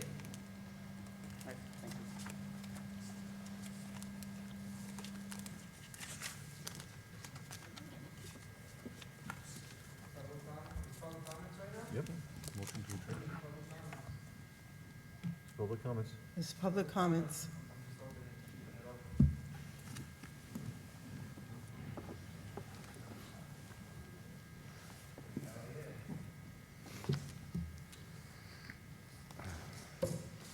Hello, good evening. James Dabrowski, Woodbridge proper, proudly representing our local NAACP, Perth Amboy area branch. I'd like to begin with a quote from the late civil rights legend, John Lewis. I believe in freedom of speech, but I also believe that we have an obligation to condemn speech that is racist, bigoted, anti-Semitic, or hateful. At our last Woodbridge Board of Education meeting, and at this past Tuesday night's Woodbridge Council meeting, members of the terrorist hate group the Proud Boys showed up, and at our council meeting, one of them even spoke, anonymously of course. We will continue to show up to these school board meetings and stand with each other in our club colors to make the statement that we will not have our children fed sexual degeneracy and the rewriting of history. A Proud Boy who only identified himself by the name of Bert disgustingly stated. You would think a group of Proud Boys would be proud enough of their bigotry to use their real names, but like their Ku Klux Klan kinsmen, these Proud Boys are nothing more than hateful cowards who can't stand the fact that more and more of us are finding the conscience and the courage to stand on the right side of history and make the vital commitment to anti-racism. Designated a hate group by the Southern Poverty Law Center and also a terrorist entity by the Canadian government, the neo-fascist Proud Boys were created in the midst of the 2016 U.S. presidential election by Canadian far-right political commentator Gavin McInnes. The Proud Boys frequently appear alongside other known hate groups at violent extremist gatherings, including the deadly Unite the Right hate rally in Charlottesville, Virginia. In fact, it was Proud Boy member Jason Kessler who helped organize that horrific event, which brought together a broad coalition of white supremacists and resulted in the murder of an anti-racist counter-protester. Our disgraced ex-president appallingly stated that there were very fine people on the side of these white supremacists, outrageously assigning a moral equivalence between those spreading hate and those with the courage to stand against it. When he was asked during a 2020 presidential debate if he would condemn white supremacists, and in specific the Proud Boys, he notoriously replied, "Proud Boys, stand back and stand by." His dangerous words were immediately celebrated and embraced by the Proud Boys, who began using it online as a recruitment tool. And as the world witnessed on January 6th, the Proud Boys and other white supremacists indeed answered his treasonous call to overthrow our very democracy. Thankfully, their deadly coup attempt failed, and the Proud Boys are in complete disarray, with arrests and sentences and lawsuits abound, which has led to this terrifying new strategy of targeting school board and town council meetings. The plan of attack is to get involved at the local level, said a North Carolina member of the Proud Boys in a December 14th New York Times article. We've seen these groups adopt new tactics in the wake of January 6th, which have enabled them to regroup and reorganize themselves, said Jared Holt, a resident fellow at the Atlantic Council's Digital Forensic Research Lab who researches domestic extremist groups. One of the most successful tactics they've used is decentralizing, Holt added, explaining how their extremist tendencies have only increased because members feel more comfortable taking their hateful positions in smaller circles. And here we are, with the terrorist hate group not only right at our door, but already inside our home, making themselves comfortable. Hatred is a cancer, and when a cancer is detected in the body, you don't ignore it and hope it will just go away. You don't say, maybe if I don't give it attention, it will leave me alone. No, you confront it. Just as we have our kids recite in our school's anti-racism pledge to stand against racism wherever it appears. When Proud Boys in North Carolina targeted the Orange County School District, their superintendent and Board of Education stood up for their students, staff, and community members by passing an anti-racist resolution condemning the hate group and condemning white nationalism and white supremacy. Our Woodbridge Board of Education and Central Administration were all emailed a copy of this resolution on November 22nd, urging them to pass a similar one. Let's hope they have the courage to stand up for our students, staff, and community members and make it officially clear that hate has no home here in Woodbridge Township. I thank you for your time. Thank you.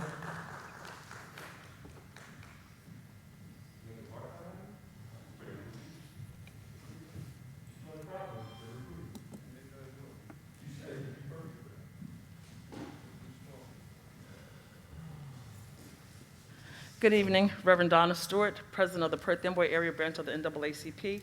Happy holidays to each and every one of you. I hope you have a safe, successful, and prosperous holiday season and new year. I'm speaking obviously to the president, obviously representing, but I want to congratulate the student, Mr. Joshua. Unfortunately, I can't pronounce your name, so I don't want to try to butcher it, but congratulations to you on all of your achievements and your accomplishments. And I want to congratulate all of the students who have achieved any level of honors and being inducted into any honor society, whether it be academic or athletic, and being an alumnus of North Carolina A&T State University, and the president being an alum of FAMU. We are pushing that HBCU, so go Del State.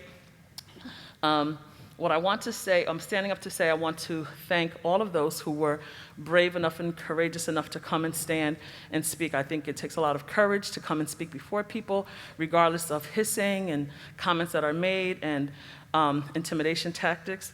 But I do want to say that as I was reading the pledge that the students have here in Woodbridge, the anti-racism pledge, I believe it's the fourth one. It says, I pledge to never hesitate to do what is right when given the choice of being kind or excluding others.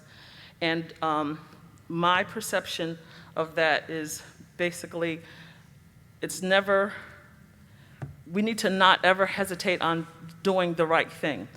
And I want to thank the Avanilla Middle School for doing the right thing. They had a day of giving, and then they gave donations to those of different organizations and groups. And they thought it not robbery for them to give a donation to the NAACP, which we thank them for the gift and the fact that they thought of us. And the reason that these young people, however we were suggested, whoever gave them our name, realized that we are not a hate group, right?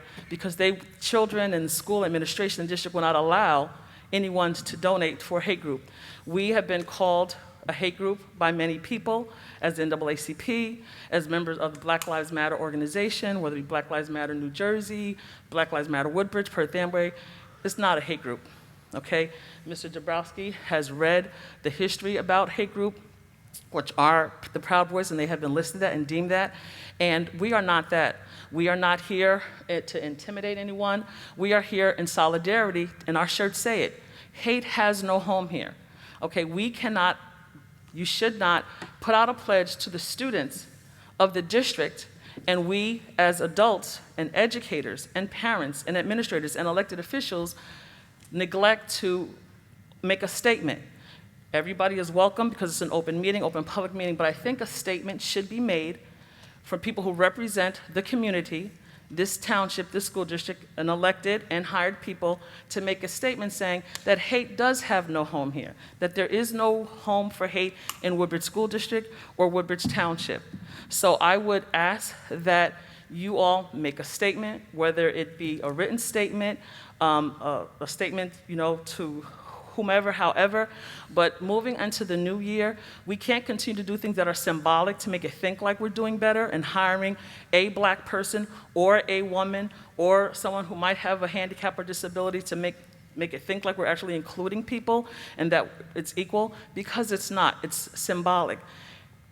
The things that I've seen and witnessed recently have really vexed my spirit and vexed my soul, and as a black person, as a woman, as a Christian, as a pastor, and even the president of the organization, I feel like one of my responsibilities is to speak up. Here I am at 55 years old, now getting into this fight for civil rights.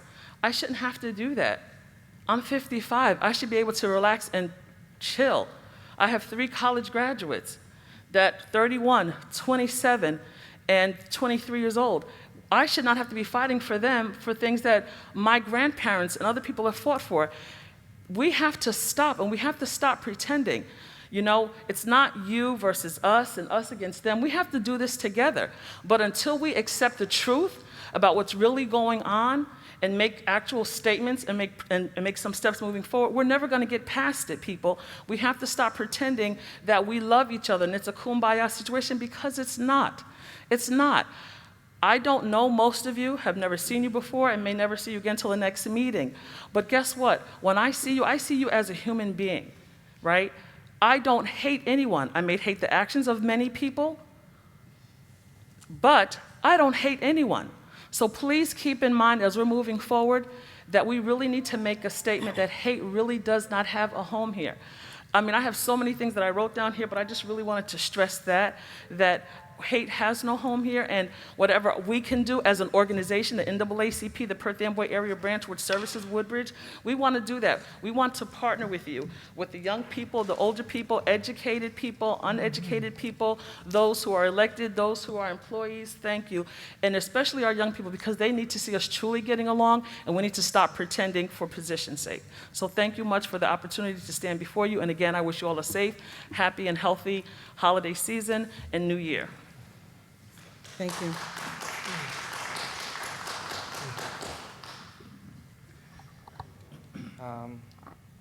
Okay, you were asking people for their names and addresses.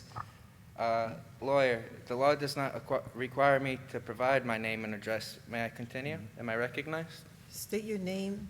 Christo, South Edison. So, as I'm just hanging out here recording, as we saw from the previous speaker, they insinuated something and looked my way, as if I'm some kind of enemy to somebody.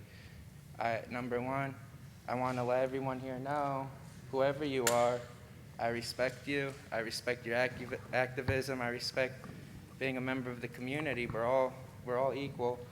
But what's worse than hatred? Misunderstanding. Misunderstanding can lead to hatred as well. When I first met some of these people that are in this room today, very first moment, without even saying a word to anyone, they didn't know me or anything, right away labeled as a white supremacist, a racist, for what? For showing up and recording a rally. I like to record anything, whether it's a meeting, a Proud Boys event, a BL. I'll record any. You tell me there's an event, I'll go there, record it. I went there and I recorded like some of the members that were in here that day. Except for some reason they felt I was racist. Maybe they felt I was with the one group. Misunderstanding. What else is a misunderstanding? A misunderstanding is walking back from your home after getting a pack of cigarettes only to be spit on for the hat that you were wearing. That's absolutely disgusting. They like to preach a lot about acceptance. They need to start practicing what they preach. They claim not to be violent, but here they are. They're creating websites. They got whole websites where they dox people, where they say, hey, if you don't agree with what we agree with, we're going to put your address out there. We're going to have people come slash your tires. We're going to have people destroy your home. This is what they do. Now, the same way, everyone has a right to come to a meeting and state their concerns, but when you see that they don't like a certain group, right away, they try to cancel them out. They try to violate their civil rights. Why is that? I didn't see any group coming after them. I've seen these people come after members of the community. They can give themselves any name they want in the world. I don't consider them Black Lives Matter. I consider them communists, Antifa. Do Black Lives Matter? Of course Black Lives Matter. What doesn't matter is to go around acting like children all the time, to be dividing members of your community because you don't agree with what they have to say. You claim to be a Christian. You claim to be a pastor. But why? Sir, are you addressing the board? Huh? Are you addressing the board? I'm addressing if somebody claims to be a Christian, if somebody claims to be a pastor, Sir? Wouldn't they want to unite the community rather Sir, than divide the community? you only can address the board. Excuse You me? cannot address the public. I'm You have addressing to the board. address I'm the speaking board. to you, may, You have to speak Lawyer. about the board. I'm speaking. You speak about a board matter, sir. So the A board matter. I need you to public speak about a comment, so board these matter. people, they claim to care about the community. They have no care about the community. Miss Anderson, my life was put at risk by a Woodbridge councilman. He claimed I called him the N-word, even though a recording existed. I never said no such thing. What do? They start doxing me. I start receiving phone calls, threatening phone calls. You should check Mr. Anderson's Facebook. He still has it on his Facebook, the lies, where people are talking about bashing my brains in with a baseball bat. Are you related to Councilman Kyle Anderson? Do you think that's appropriate for a Woodbridge councilman to create lies about members of the community, and where, because of these lies, people are talking about bashing somebody's brains in with a baseball bat? It's on Facebook, Mayor Bush. Anybody can go take a look at it. These are the people that claim they don't want any trouble. As you can see from day one, I have always gave out an olive branch. I have always, all the time. One thing you'll never see is them trying to get past the olive branch along, because they do not want to be united with anyone. They don't even want to try to understand somebody. What's the reason to spit on someone for having a MAGA hat? I mean, they can say, oh, that represents neo-Nazi. It really doesn't. What's the reason to spit on someone for wearing a MAGA hat? Would I spit on someone for wearing a Black Lives Matter hat? Absolutely not. I'll defend anyone who spits on that person. So what the hell's going on here? 45 seconds. I had 45 seconds left, and you removed me for what? Because Time's up, sir. My time's up?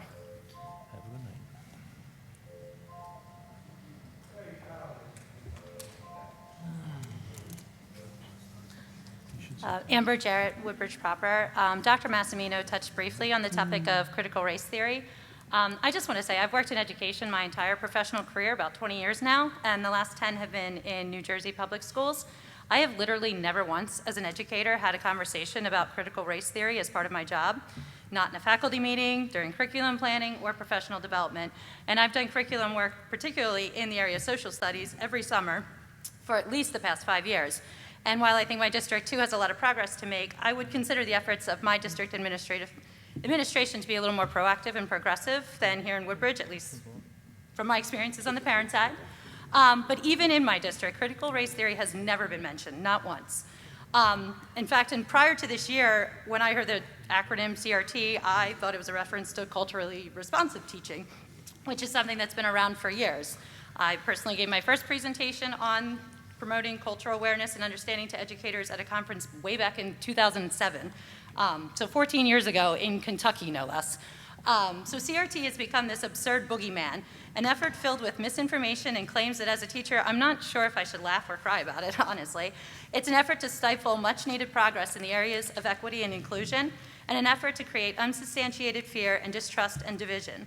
An effort that's been perpetuated by those who want to embolden cowardly hate groups like the one that attended our last meeting, Board of Ed meeting, and our recent town council meeting.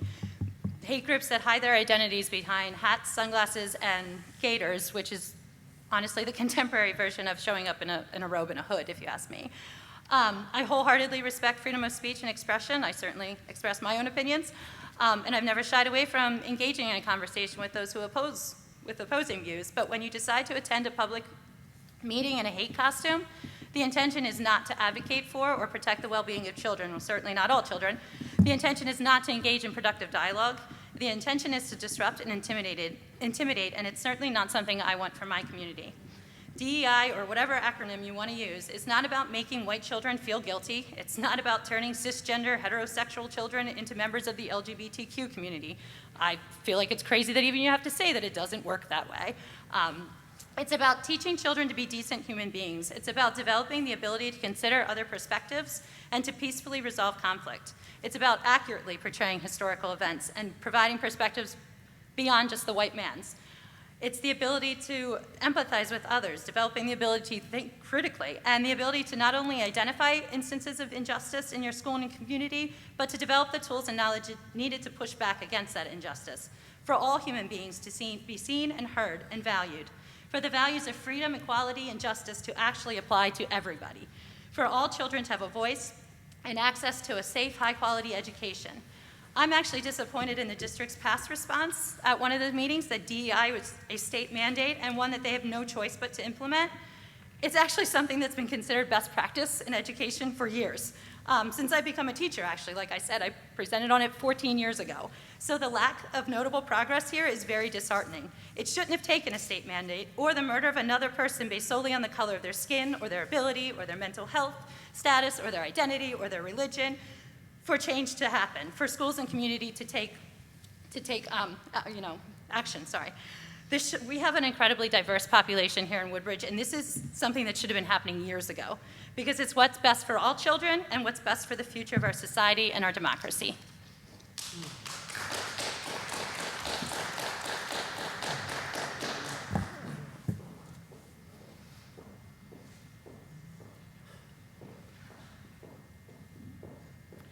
Hello, my name is Victoria Birch. I'm from Colonial.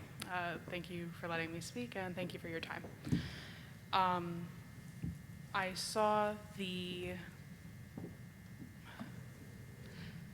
pledge of students being able to start advocating. What was the name of the pledge? Anti-racism pledge. I wanted to know, teachers are inundated with every single mandate that's necessary, all of the new additions to their curriculum, all of the guidelines and state requirements that they have to meet in standardized testing. I first wanted to know what resources or efforts have been made to support teachers in putting this into their classrooms. And then secondly, I wanted to know if there's any quantitative or qualitative measurement of implementation, if there is any way to note or commend or measure how such measures are being, such initiatives are being brought into the classroom. Thank you. Dr. Massimino, the support resources to support the teachers? In terms of DEI? This was in reference to your resources to support teachers was in anti-racism. Okay, I'll let our Director of Diversity, Equity, and Inclusion, Mr. Ali? Mr. Ali, respond to that. Good night, and thank you for the question. So one of the first things that we prioritize in terms of making sure our teachers are prepared to lead productive conversations relative to DEI is training. We want to make sure that all of our teachers, all of our staff, all of our administrators are able to lead productive conversations. So rather than just rolling out a curriculum, in the same way that we wouldn't give teachers a math textbook without making sure they have the training to actually teach the lessons in the book, we want to make sure that our teachers feel comfortable, our staff feel comfortable being able to facilitate these productive discussions. So the very first layer of our plan is training. Training for staff, training for administrators, training for everybody at the school and district level. Above and beyond that, we are also putting together a DEI resource page. So this resource page isn't quite a curriculum, but it is a list of resources that can be used in support of our DEI initiatives. We are currently engaging in the process of curriculum writing as well, but we are at the very beginning of that. In terms of how we quantify the effects of our initiatives, we do plan to engage in an equity audit, which will take a comprehensive look at all of our initiatives to get a feel for what our areas of growth are and how the things that we have put forth are impacting and influencing our students and staff.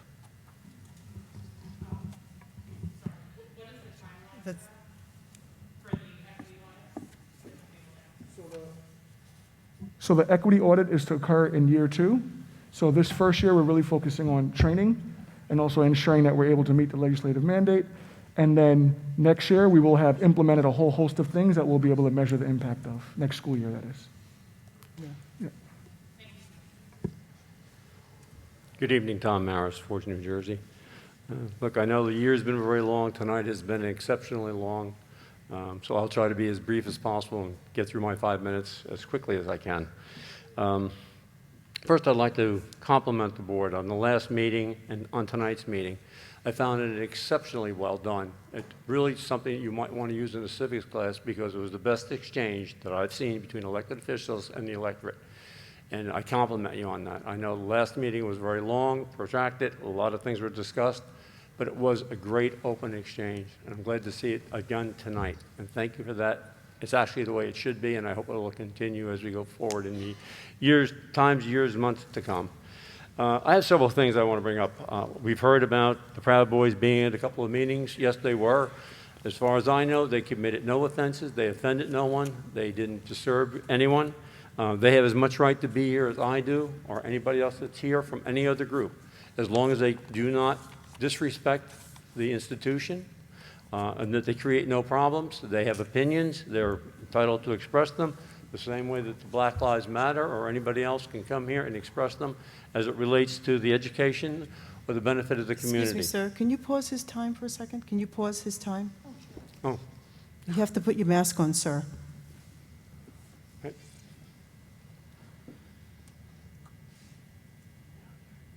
Thank you. You could restart his time. Go ahead, Mr. Thank you. Mayor, I sir. didn't realize what the problem was, but thank you.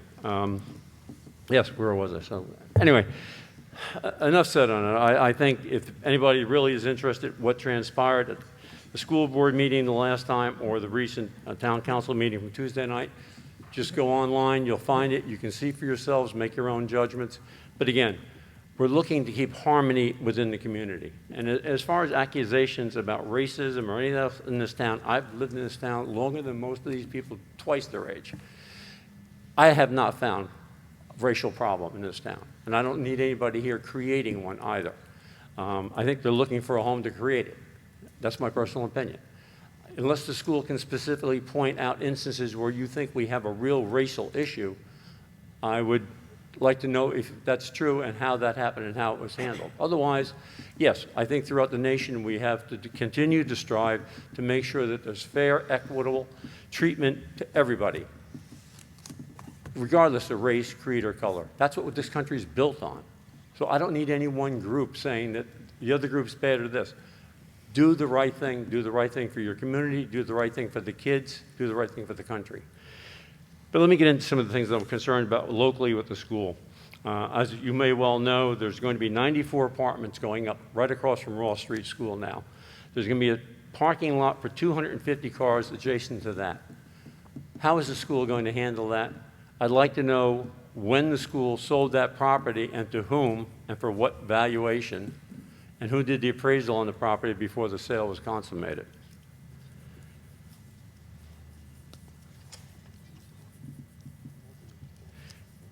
Dr. Ali was good enough to provide me with some information. I had mentioned at the last meeting that I had a problem getting through the link.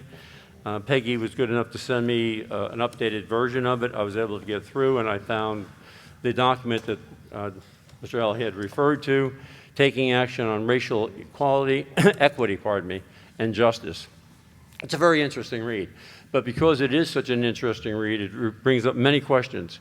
So in that regard, rather than waste the board's time at this point, I'd like to make a definitive appointment with Mr. Ali to go over this document, my questions, my concerns with it, so the next time I come here, I can address the board.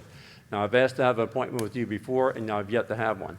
So I'm asking again in this meeting, I'd like to contact you, and I'd like a definitive answer as to when we can sit down and discuss this. Because I have many people that come to me, even after the last meeting, and said they are concerned about what is happening with DEI. Despite all the rhetoric that we hear, people still have concerns. And if I can allay those concerns, I would just as soon do it, or if I feel that there's reason to challenge them, I will do that. But the fair and honest thing to do is have an open discussion with it, and I'd like to be able to set that up. So I will reach out again to Mr. Ali. You have to go through the superintendent for that. I'm sorry? appoint- You have to go through the superintendent for that. That's fine. appointment. I Go will through do the that. superintendent's And office. we've met before, and it was a good meeting, and I'd love to do it again. Because Okay. that's what it's really about. It's the open discussion. And as he knows, I'm sure that I've come back and said many things that were positive out of that meeting. And that's the great thing about it. And that's what I want to continue to do with this board, or be it with the town council. But my real concern is what's going to happen with the 94 apartments. And also, I do want to clarify that people really have to get to understand what a pilot program is, because there's a lot of misinformation from the administrations about how that really affects the tax burdens on people here. And in that regard, I'll be putting further information out. There's a lot of good information out there, but it's not the paradise that was made out to be by the politicians. So now if you will answer my question. So we are obligated to educate all the students in our district. So you were asking about additional students coming to our district. We have to educate all the students in our district. I wasn't sure, when did I ask that? You said, how will the school handle you said, how will the school handle the increase of students? That was your That is question. the upper request that I put, I didn't say that tonight, I don't believe. That was your first question. That's what I wrote down. That was your first question. I know you have to educate any student that comes in, and there's cost associated with that. But there was other questions that I had asked. What was the other question about the sale of, what was the other question? Sale of property. Sale of the property? Yes. Oh, yeah, I don't. And how that's going to affect that area, the safety. Yeah, Mr. Maris, I think a lot I'm of this is, and you're proficient at it, we know that, right? I mean, you should just make some Oprah requests and you'll get that information. We don't have the stuff off the top of our heads. Okay. Well, I'm asking you, again, I anticipated that answer, and if the quickie out is, Oprah it, that's fine. But I want the public to be aware that there's 94 apartments going right next to a new school. Your time with is up. 250 parking spots. Sir, your time is up. Figured it would be. Thank you very much. I hope everybody has a Merry Christmas and a healthy and happy New Year. And again, I appreciate your service. And good luck to Mr. Tamarello. Thank you for all your service.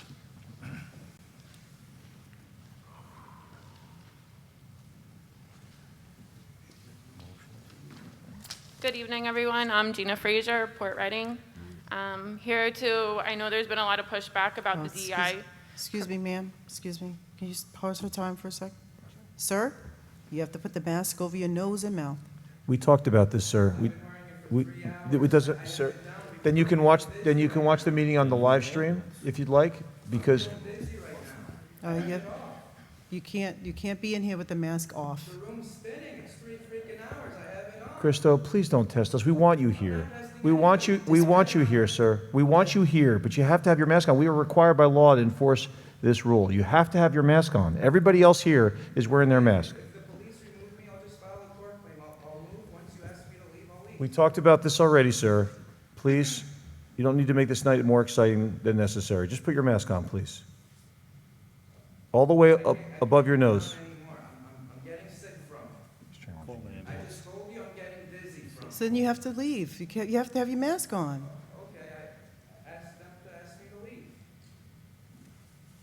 If you're refusing to leave, You are.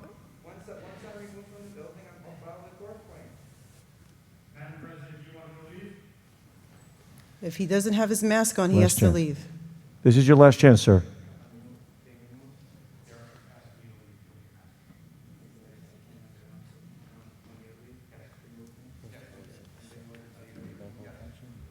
I'm filing my tort claim, Mr. Bush. Absolutely disgusting. And the law says every child has to. Sir, you're disrupting a public meeting at this. Sir, you're disrupting a public meeting at this point. We've asked you to leave. You've been directed to leave. Madam President, does he need medical help if he's dizzy? I don't want him to fall and hit his head on the sidewalk. We don't want you to do that. We actually want you to stay, but you've chosen not to have your mask on, sir. No, it's not. Everyone in this room has their mask on except for you. Do you need medical help?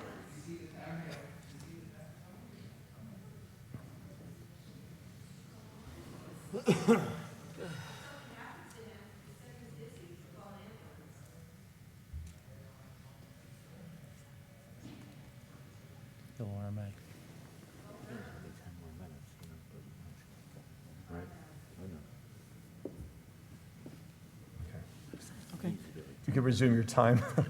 Thank you. Sorry. I know there's been some pushback from members of the community regarding DEI, and I hope that everyone that sits on the board truly believes in this effort. I hope that you all are passionate enough and prepared enough to stand tough against these critics. I hope that you don't buy into the narrative that the DEI curriculum is here to indoctrinate our students. It's actually the exact opposite. It's here to make sure that that doesn't happen. I encourage you all to take the time, if you haven't already, and look at what you were taught about things like Thanksgiving, Columbus, Martin Luther King Jr., and explore how their stories are different from the ones that we were taught when we were in school. It's about understanding that nobody is trying to change history, but rather correct it. But this is just a small portion of what DEI is about. It's about making sure that years from now, our current students aren't here at a board meeting trying to convince people that diversity, equity, and inclusion are bad things, things that we need to fear. It's about ongoing and sustainable changes to the ways that we educate all of our students. It's about asking questions and listening to the voices that have been marginalized for so long, and then actually believing in those voices. It's about recognizing that teaching our students about DEI is similar to teaching them about kindness. It won't be the specific and explicit lessons that are neatly included in lesson plans that are the most important, but rather our ability to embed it in everything that we do. It is easy for most of us to morally object to the ideology of extremist groups, but it is important to realize that they are not the ones to fear, not the Proud Boys. They are not the ones holding up the status quo. You are. We are. All of us, every single person in this room. Every time we stay silent and choose comfort over truth. And that should be the purpose of the DEI curriculum, to help our students always choose the truth. Thank you.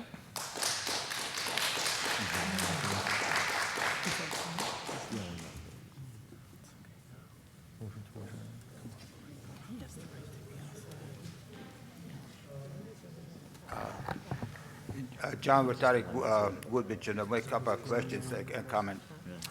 On November 2nd, Election Day, I went to vote at Woodbridge Middle School, and of course the computers went down. They had to come back, and at both times, I was made aware. You insisted that everybody wears the mask on it. At that time, there was 2 poll clerks that were registering the people to vote, and they didn't have a mask on their face all the time. And I didn't want to say anything myself because there was actually one of the Woodbridge councilmen himself that he was there registering somebody. And again, it's a school. It wasn't just any other polling place. It was Woodbridge Middle School on Barron Avenue. And I don't know why instigating, making sure you're sticking out. We obey whatever you say. But it's not all the time to the other people.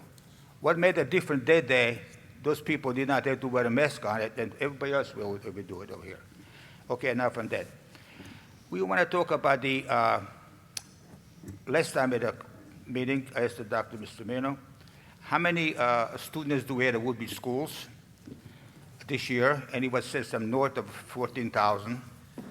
And I believe as of September 30th every year, you have to know how many students do we have. And is there any chance, Doctor, that we can find out how many students do we have this year in the Woodbridge system? Is that the end of your comment? No. Is that the Second end? thing would be, how many students do we have from Avanilla, which we call the general dynamic property? Because the mayor used to say all the time there will be no children. And I'm made aware of there's quite a few children. Would you know how many kids are coming from that project?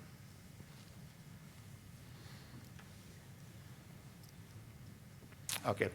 And again, what was said tonight about Proud Boys, I was at a council meeting Tuesday, and I was approached on the way to the council's chair, to the council, to the town hall, and I was called names, and I told the wife myself, and it wasn't from Proud Boys. Do we really know who the Proud Boys are? They were not somebody that came by night, brand themselves. They have been quite a few years. Do we really know those gentlemen? Who are they? How do you know they're not FBI, some of them? How do you know they're not the doctors? How do you know they're the ministers? They don't look like somebody that came from a gang from any place. And the people who say something like that, they have no decency to stand up to the salute to the flag of the United States.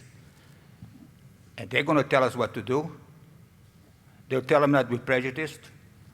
That's the only thing to protect us. So don't bend in because somebody they have nothing else to do, but they'll instigate how we are racist, we're this and that. No, we're not racist. We never were racist. because most of us were discriminated against us, and we know what discrimination is. And once we are discriminated, you cannot discriminate against people. But please, let's waste the time on all those people that will tell you something. Do the same. You're going to teach kids in the schools? Are you going to teach them in college? It's too late to teach them with teacher. Teach them from the beginning.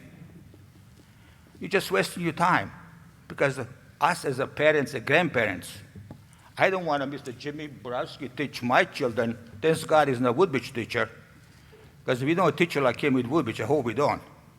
I feel sorry for those people, those kids that he teaches. This is disgrace. That's not education. How low can you get to do what they're doing? You should have been in the council meeting. You see him talking over there, yelling and screaming, and you want to teach our kids to do the same thing? That kind of citizens we want to have it? No, I don't think so. And as long as there's more of us than them, it's not going to happen. So don't tell us we are white supremacists. No, we are all Americans. There's no other country in the world, there's many nationalities, colors, religions, United States. So we all know how we live together. Most of them came from foreign countries to this country. But most important, this is it. We all know there's no other place we can go. This is a last stand. Ask people, where would you go if something happens? Like I brought you the book about the United States of Earth. They talk about now the one Your time's rule. up. Your time's up, sir. Oh, already. Thank you. Any answers? The only question you asked was how many students in Woodbridge Township School District? You asked specifically from Avanilla? Yeah, just tell me general No, dynamics. first he said the students in the district, total district. Yeah, our total student, I mean, the number changes daily. So I'm talking from the apartments, doctor, from the apartments. Yeah, I wouldn't know that off We the know top of my head. Mayor quoted is 51 students. It's not many, but it's 51 kids coming from the. I wouldn't be able to tell you where individual students live off the Yeah. top of my head, sir. Even if it's 51, All he right, said there thank you, won't be sir. any, but it's too Your stressful. time is up, Thank sir. you, sir. Thank you. Thank you. Thank you.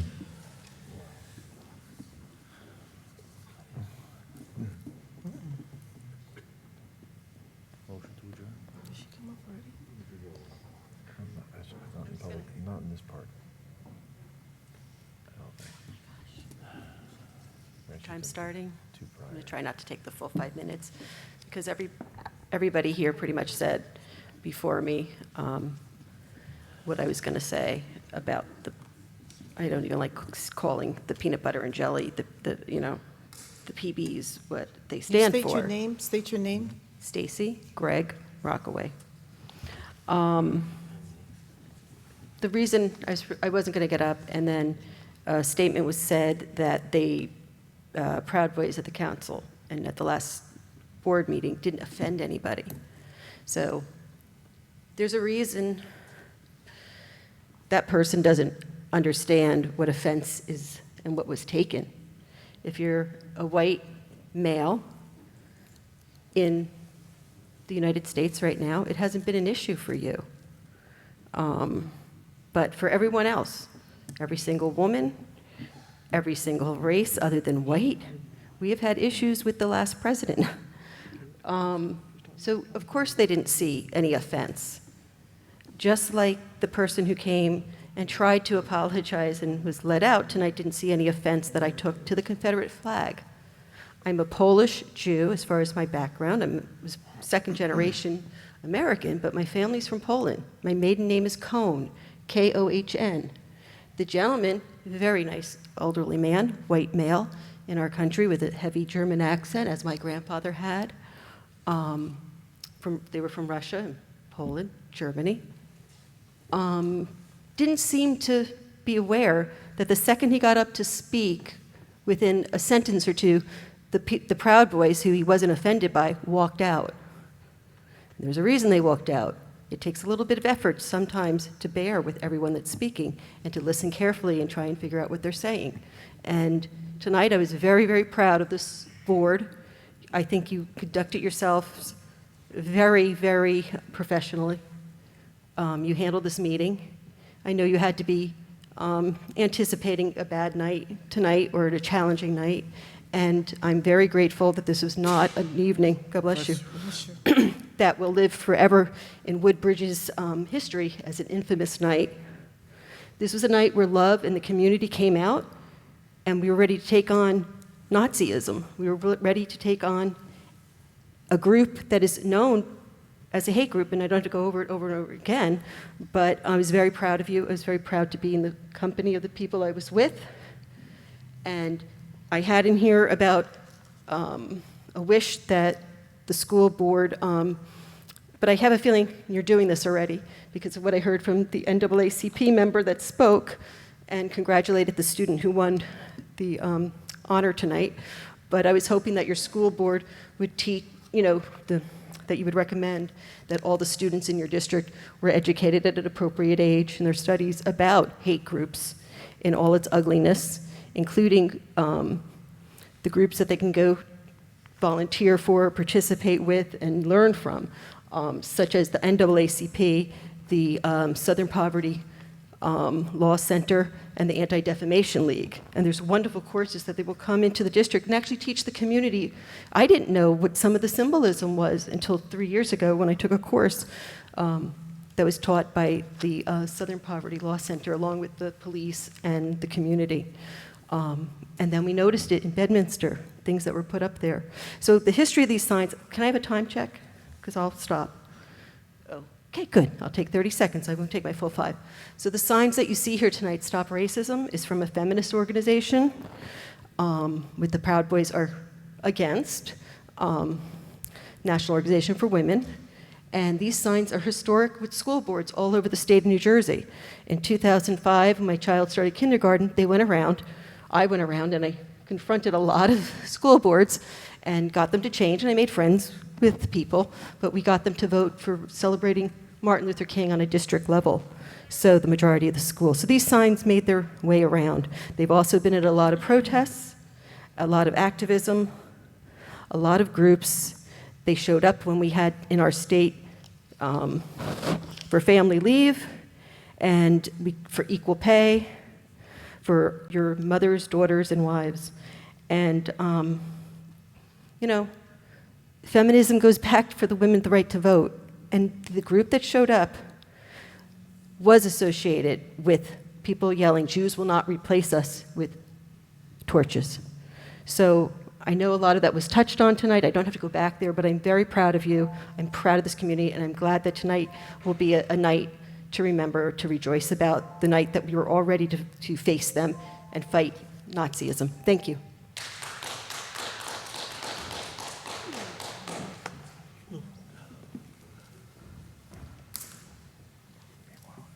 My name is Bill Naval from Seawarn. I'll say what I said at the council meeting the other night. This is America. We all have opinions. We're all entitled to do what we want to do, say what we want to say. I want to say that I lived in Seawarn for almost 60 years. Can you hear me? Sorry. For 60 years in Woodbridge Township. I remember in the 60s going into civil rights march here in Woodbridge back then. I think that the town has always been equal and fair with anyone. You can live anywhere you want here, do what you want to do. I don't want the insinuation that, because I'm a white person, that I'm offending anybody by being white. And I don't want my kids to be, or my grandchildren to be thinking that either.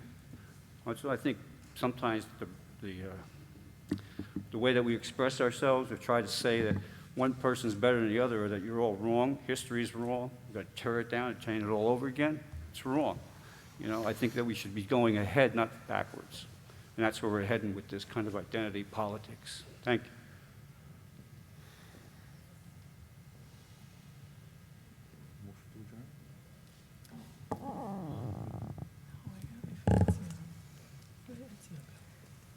Where is he?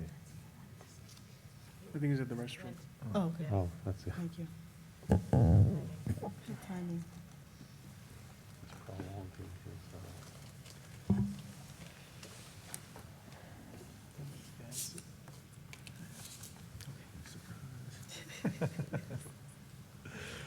Okay, let's take it out the box.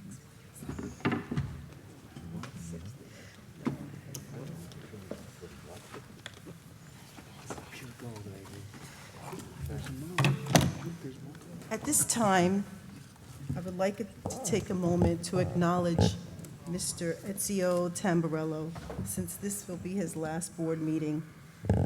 Ezio, you've been an outstanding board member. Your wealth of knowledge is so valuable, and I've had the privilege of working with you since I joined the board. And you have been a great role model. You were a mentor and a great advocate for our students. And I want to thank you for your service to our children of our community. And I would like to present you with the resolution from the board. And I'm going to read it. I'm going to take the time to read it to you. This is whereas Ezio Tamburello served as a Woodbridge Township Board of Education member since April 27, 2009 through December 16, 2021.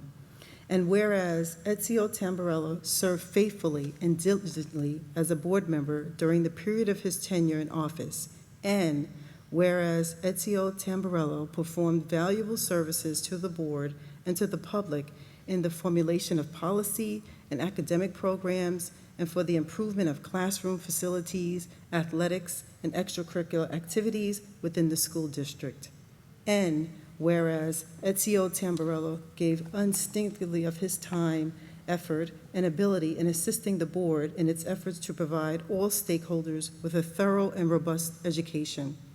Now, therefore, be it resolved that the Board of Education does hereby express its sincere thanks to Ezio Tamburello for his efforts on behalf of public education in Woodbridge Township, and be it further resolved that the board secretary shall cause a copy of this resolution to be appropriately reproduced on a plaque, therefore authorizing for retiring board members and presented to Ezio Tamburello. And be it further resolved that this resolution is to be made a permanent part of the board minutes.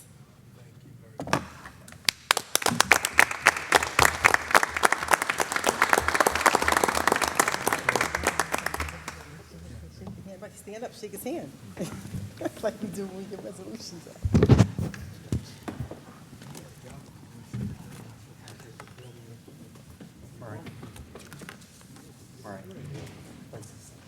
Yeah.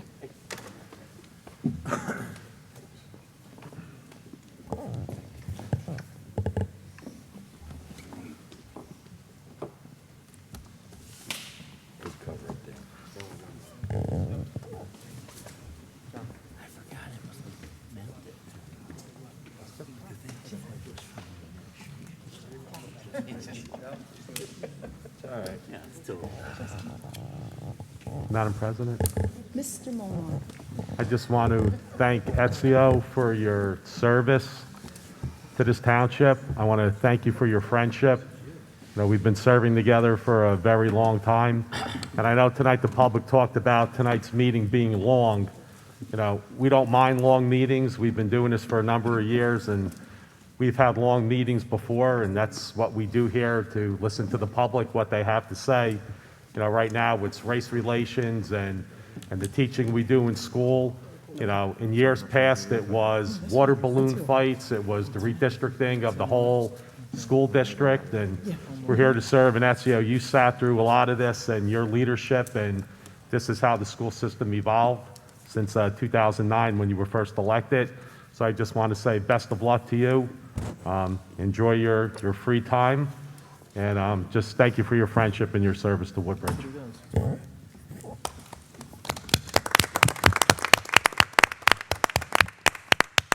Madam President? Mr. Harris. Yes, I also had a few remarks for Ezio. It's never joyous to say goodbye to a great board member, and you know, for me personally, a better friend and an ally. You know, for 9 years we shared many of the same goals and values. I want to thank you for your 12 years of service to the board, to the children, to the parents, to our employees, and of course our taxpayers.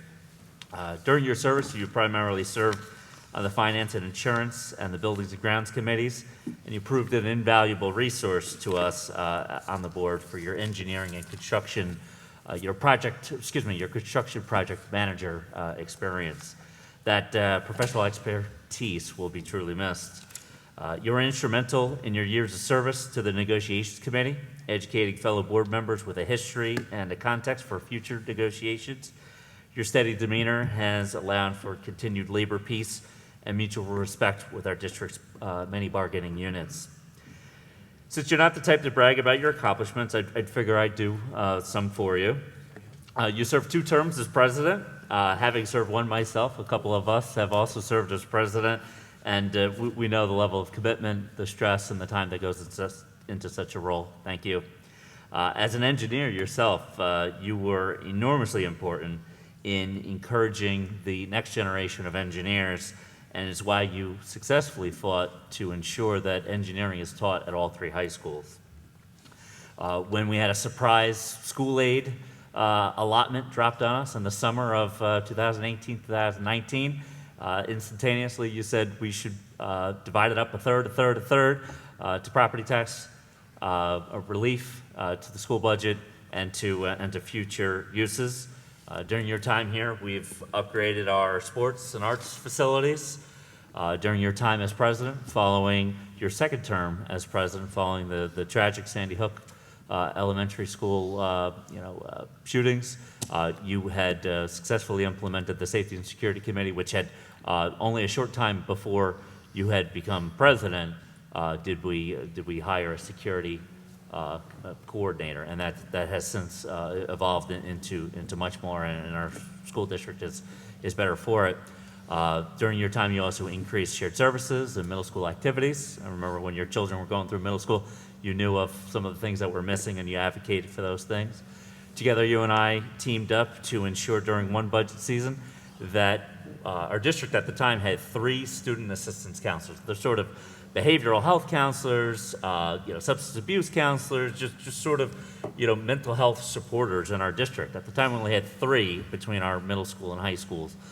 You and I teamed up and we added 2 additional student assistance counselors, where there would be a dedicated student assistance counselor at each of the 3 high schools, and then the 2 others would share the 5 middle schools. And then a small project you and I worked on together, I remember this, was the Colonial High School press box sign that you and I teamed up and worked with Mr. Pace. I don't know if he's still here or not. And then, finally, as another accomplishment that I think is definitely worth noting, is when you were here, we passed successfully 3 bond referendums, which they take a tremendous amount of preparation and then implementation. And here we are after 3 of them, with new roofs and solar panels from the first one. Later on, the construction of 2 new elementary schools, with the second on the way. And then, of course, the acquisition of the St. Cecilia's School, which has enabled us to implement full-day kindergarten. And, of course, millions of other capital improvement projects, security enhancements, technology enhancements. Finally, we started together as candidates, relative strangers to one another. We knew each other really by name and not much more. And, today we leave as, one of my best friends. I've enjoyed getting to know you and your family. I invited Jenny out tonight, your wife, but she's very wise. After 12 years, she knew, what, the long ones, I'll see them afterwards. Hopefully she joins us out this evening for a beverage.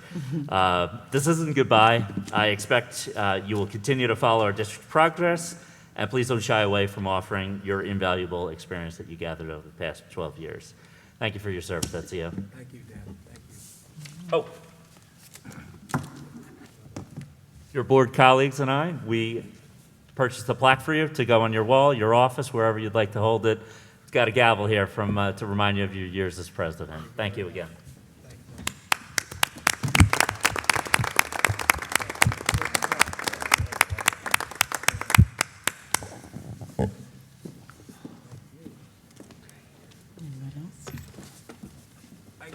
Yes, I'll be the bad guy now and make a long meeting a little longer.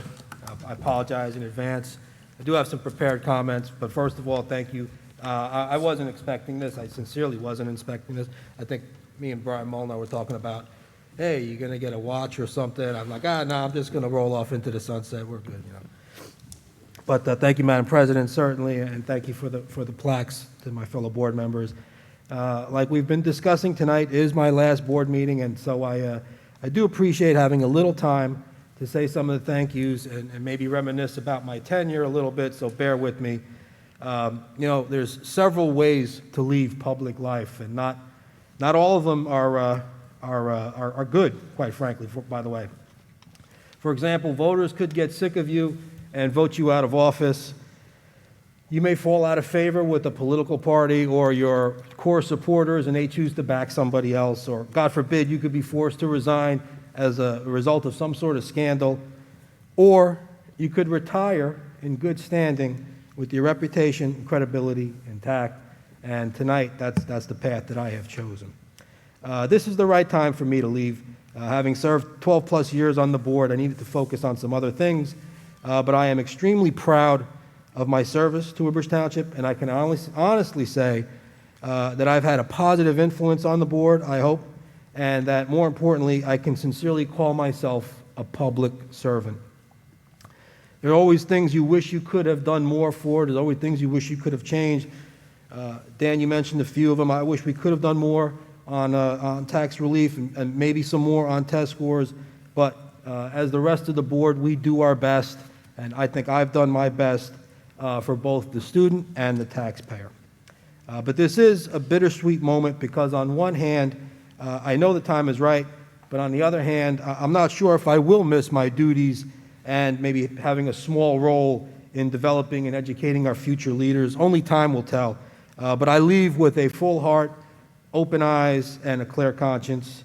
But before I wrap it up, I do get back to my thank yous. I have so many people to thank. I'm just going to read from my list of people to thank here. Just bear with me. I'm on page 78. No, I'm going to get. No, we laughed at that one. All right. Do you know every school board in New Jersey, we have an organizational chart which tells you who's in charge. I'll never forget that. I've carried it around with me since my first week on the board. It was given to me as part of my board member orientation. We have an organizational chart. Every district has an organizational chart. It's the electorate, it's the board, and then the superintendent, and then his supervisors and administrators. And that's it. That's the hierarchy.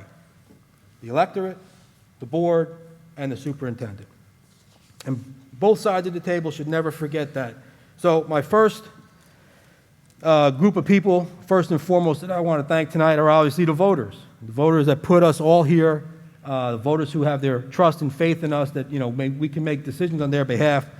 And I want to thank all of them. I wish I could shake every one of those voters' hands. And yes, I did count nearly 30,000 votes cumulative over the years.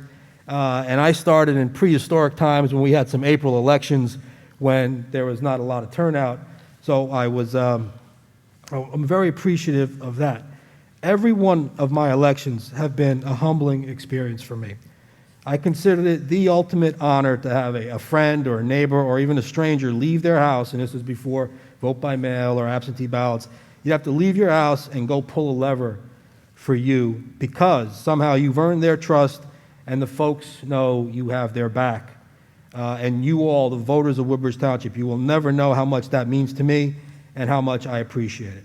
So I wanted this opportunity to thank you, to the voters of Woodbridge Township, in offering me the opportunity to be considered a duly elected public servant. Thank you very much. To some of the great administrators, I'd be remiss if I didn't shout out to some of the administrators. It has been my great pleasure. You all have had a great impact on my tenure. Of course, I want to highlight our current leadership team, Dr. Massimino, Ms. Baer, Ms. Giancarelli, Mr. Ali, Mr. Pastorino, Brian Wolferman. Thank you very much. Also, again, getting back to some of the administrators, I want to personally thank, and these folks, when you're in their buildings, are so very respectful, so very open and warm, and always we're good sounding boards, we're good teachers to me, we're people that I reached out to for advice and support, and some of the folks, I hope I don't forget anybody, obviously certainly Mr. Pace, who just left here a few minutes ago, Dr. Lotman, Mrs. Springer, wherever you are, Mr. Connolly, Ms. Kaminsky, Mr. Bader, Ms. Giordano, Mr. Lee Warren. I want to thank Mr. Lee Warren, Angel Corridan. I'm going back, folks. Ms. Trupa, Dr. Crow, of course, Ms. Murphy. Congratulations, by the way, wherever you are. Mr. Panko, and of course, Dr. Zega, our past superintendent, a great friend of mine, and somebody I have a tremendous amount of respect for. In that regard, I also want to thank our attorney, Mr. Bush. As a gentleman earlier called you Lawyer Bush. I don't know if that you changed your first name. But, Jonathan, we've had some tremendous, incidences, or we've had some adventures. That's a good one. Especially my term, as Dan said, as president and board president. We battled some hot topics, and sometimes we would scratch our heads, and sometimes you had to laugh, and sometimes you almost had to just open your jaw in shock at some of the things we had to address. But thank you again. I think it's always been a mutual respect, and I sincerely appreciate that. So thank you, Jonathan. Next group of people I want to thank. We do not, our Board of Ed does not get into this business for praise and adulation. That's just not why we do it. Oftentimes there are more criticism than compliments. So at this time, I'd like to thank my fellow board members, both past and present, for their service to their community, to our community. We may have, and speaking about many years of board members, we may have disagreed and argued over the years, and we've certainly had some battles. And I can sincerely say that I've probably learned something from every one of you. And so for your service, I want to say thank you, every board member. And bear with me. I want to thank Judy Leidner, Larry Malosha, Skip Garley, rest in peace, George Uhas, rest in peace, Lou Huber, Diana Quisto, Monica Smith, John Golden, John Triebwasser, Eileen Zullo, Sue Bourdain, AJ Sedana, Frank Della Pietro, Marie Anderson, Joe Velez, Brian Small, who was there at the very beginning and really showed me the ropes of the Board of Ed, Brian Molnar, who also was already here when I got here. I think you were the only board member that was here prior to me. So to Brian Molnar, there's no one more knowledgeable about the relationship between the board and the community than Brian Molnar. And I want to thank you for your leadership and your friendship and your support. And I hope you continue your service for many more years to come. And don't tell your wife I said that. Well, we'll see about that. Thank you, Brian. And, of course, to a great friend and a person I now consider family, Dan Harris. If you look up public servant in the dictionary, you'll not only see a picture of Dan, but you'll see his cell phone number and his email address. Dan is a genuine, sincere public servant. We must have spent hundreds of hours, if not thousands of hours, discussing policy and politics, along with our quest to find the best chicken wings in the state. We still haven't done it, but we're still going to keep trying. That was some of the best times we've had over the years. You've been a friend through thick and thin, and Dan, your family, thank you for everything. And finally, that's right, we're at 9:44 on a Thursday evening. Finally, to my family. You absolutely cannot do this type of work at a high level without a strong support system at home. To my kids, Julia, Lee, and Charlie, sometimes you've had to share me with the 13,500 other kids in the district, but you never complained. You guys, they've great sounding boards for ideas and initiatives. I would always go to them. It's such a benefit. Have 3 kids in 3 different schools and be a board member. You have no idea what a great sounding board and what a great focus group that was right there at the dinner, at the dining room table. So thank you all for that. Great campaign workers throughout the years. I considered you guys my eyes and ears on the ground. I love you guys tremendously. I'm so proud of you all. All 3 successful in life. All 3 the products of 13 years of the Woodbridge Township School District. Love you guys. Thank you. And finally, to my smart, strong, beautiful wife, Jenny, my best friend, my biggest cheerleader, the mama bear in our family. You do not want to get on her bad side and just say something bad about me, and she will come after you. She has put up with a lot more than I ever could have done. She's put up with a lot. Thank you, Jenny, for your love and support. We made this decision together, and I love you and appreciate you very much. for joining me on this journey and for helping me along the way. And yes, unfortunately, now I will be joining her girlfriends on Thursday nights during board meetings because their parties are better than our board meetings, I guarantee you that. So that's a negative for her. Again, I just want to say, love you, Jenny. Thank you for everything. Your support has been amazing. I couldn't have done it without you all these years. And that's it, ladies and gentlemen. I want to thank you all for listening. Peace and love to you all, and Merry Christmas. Thank you. You're welcome.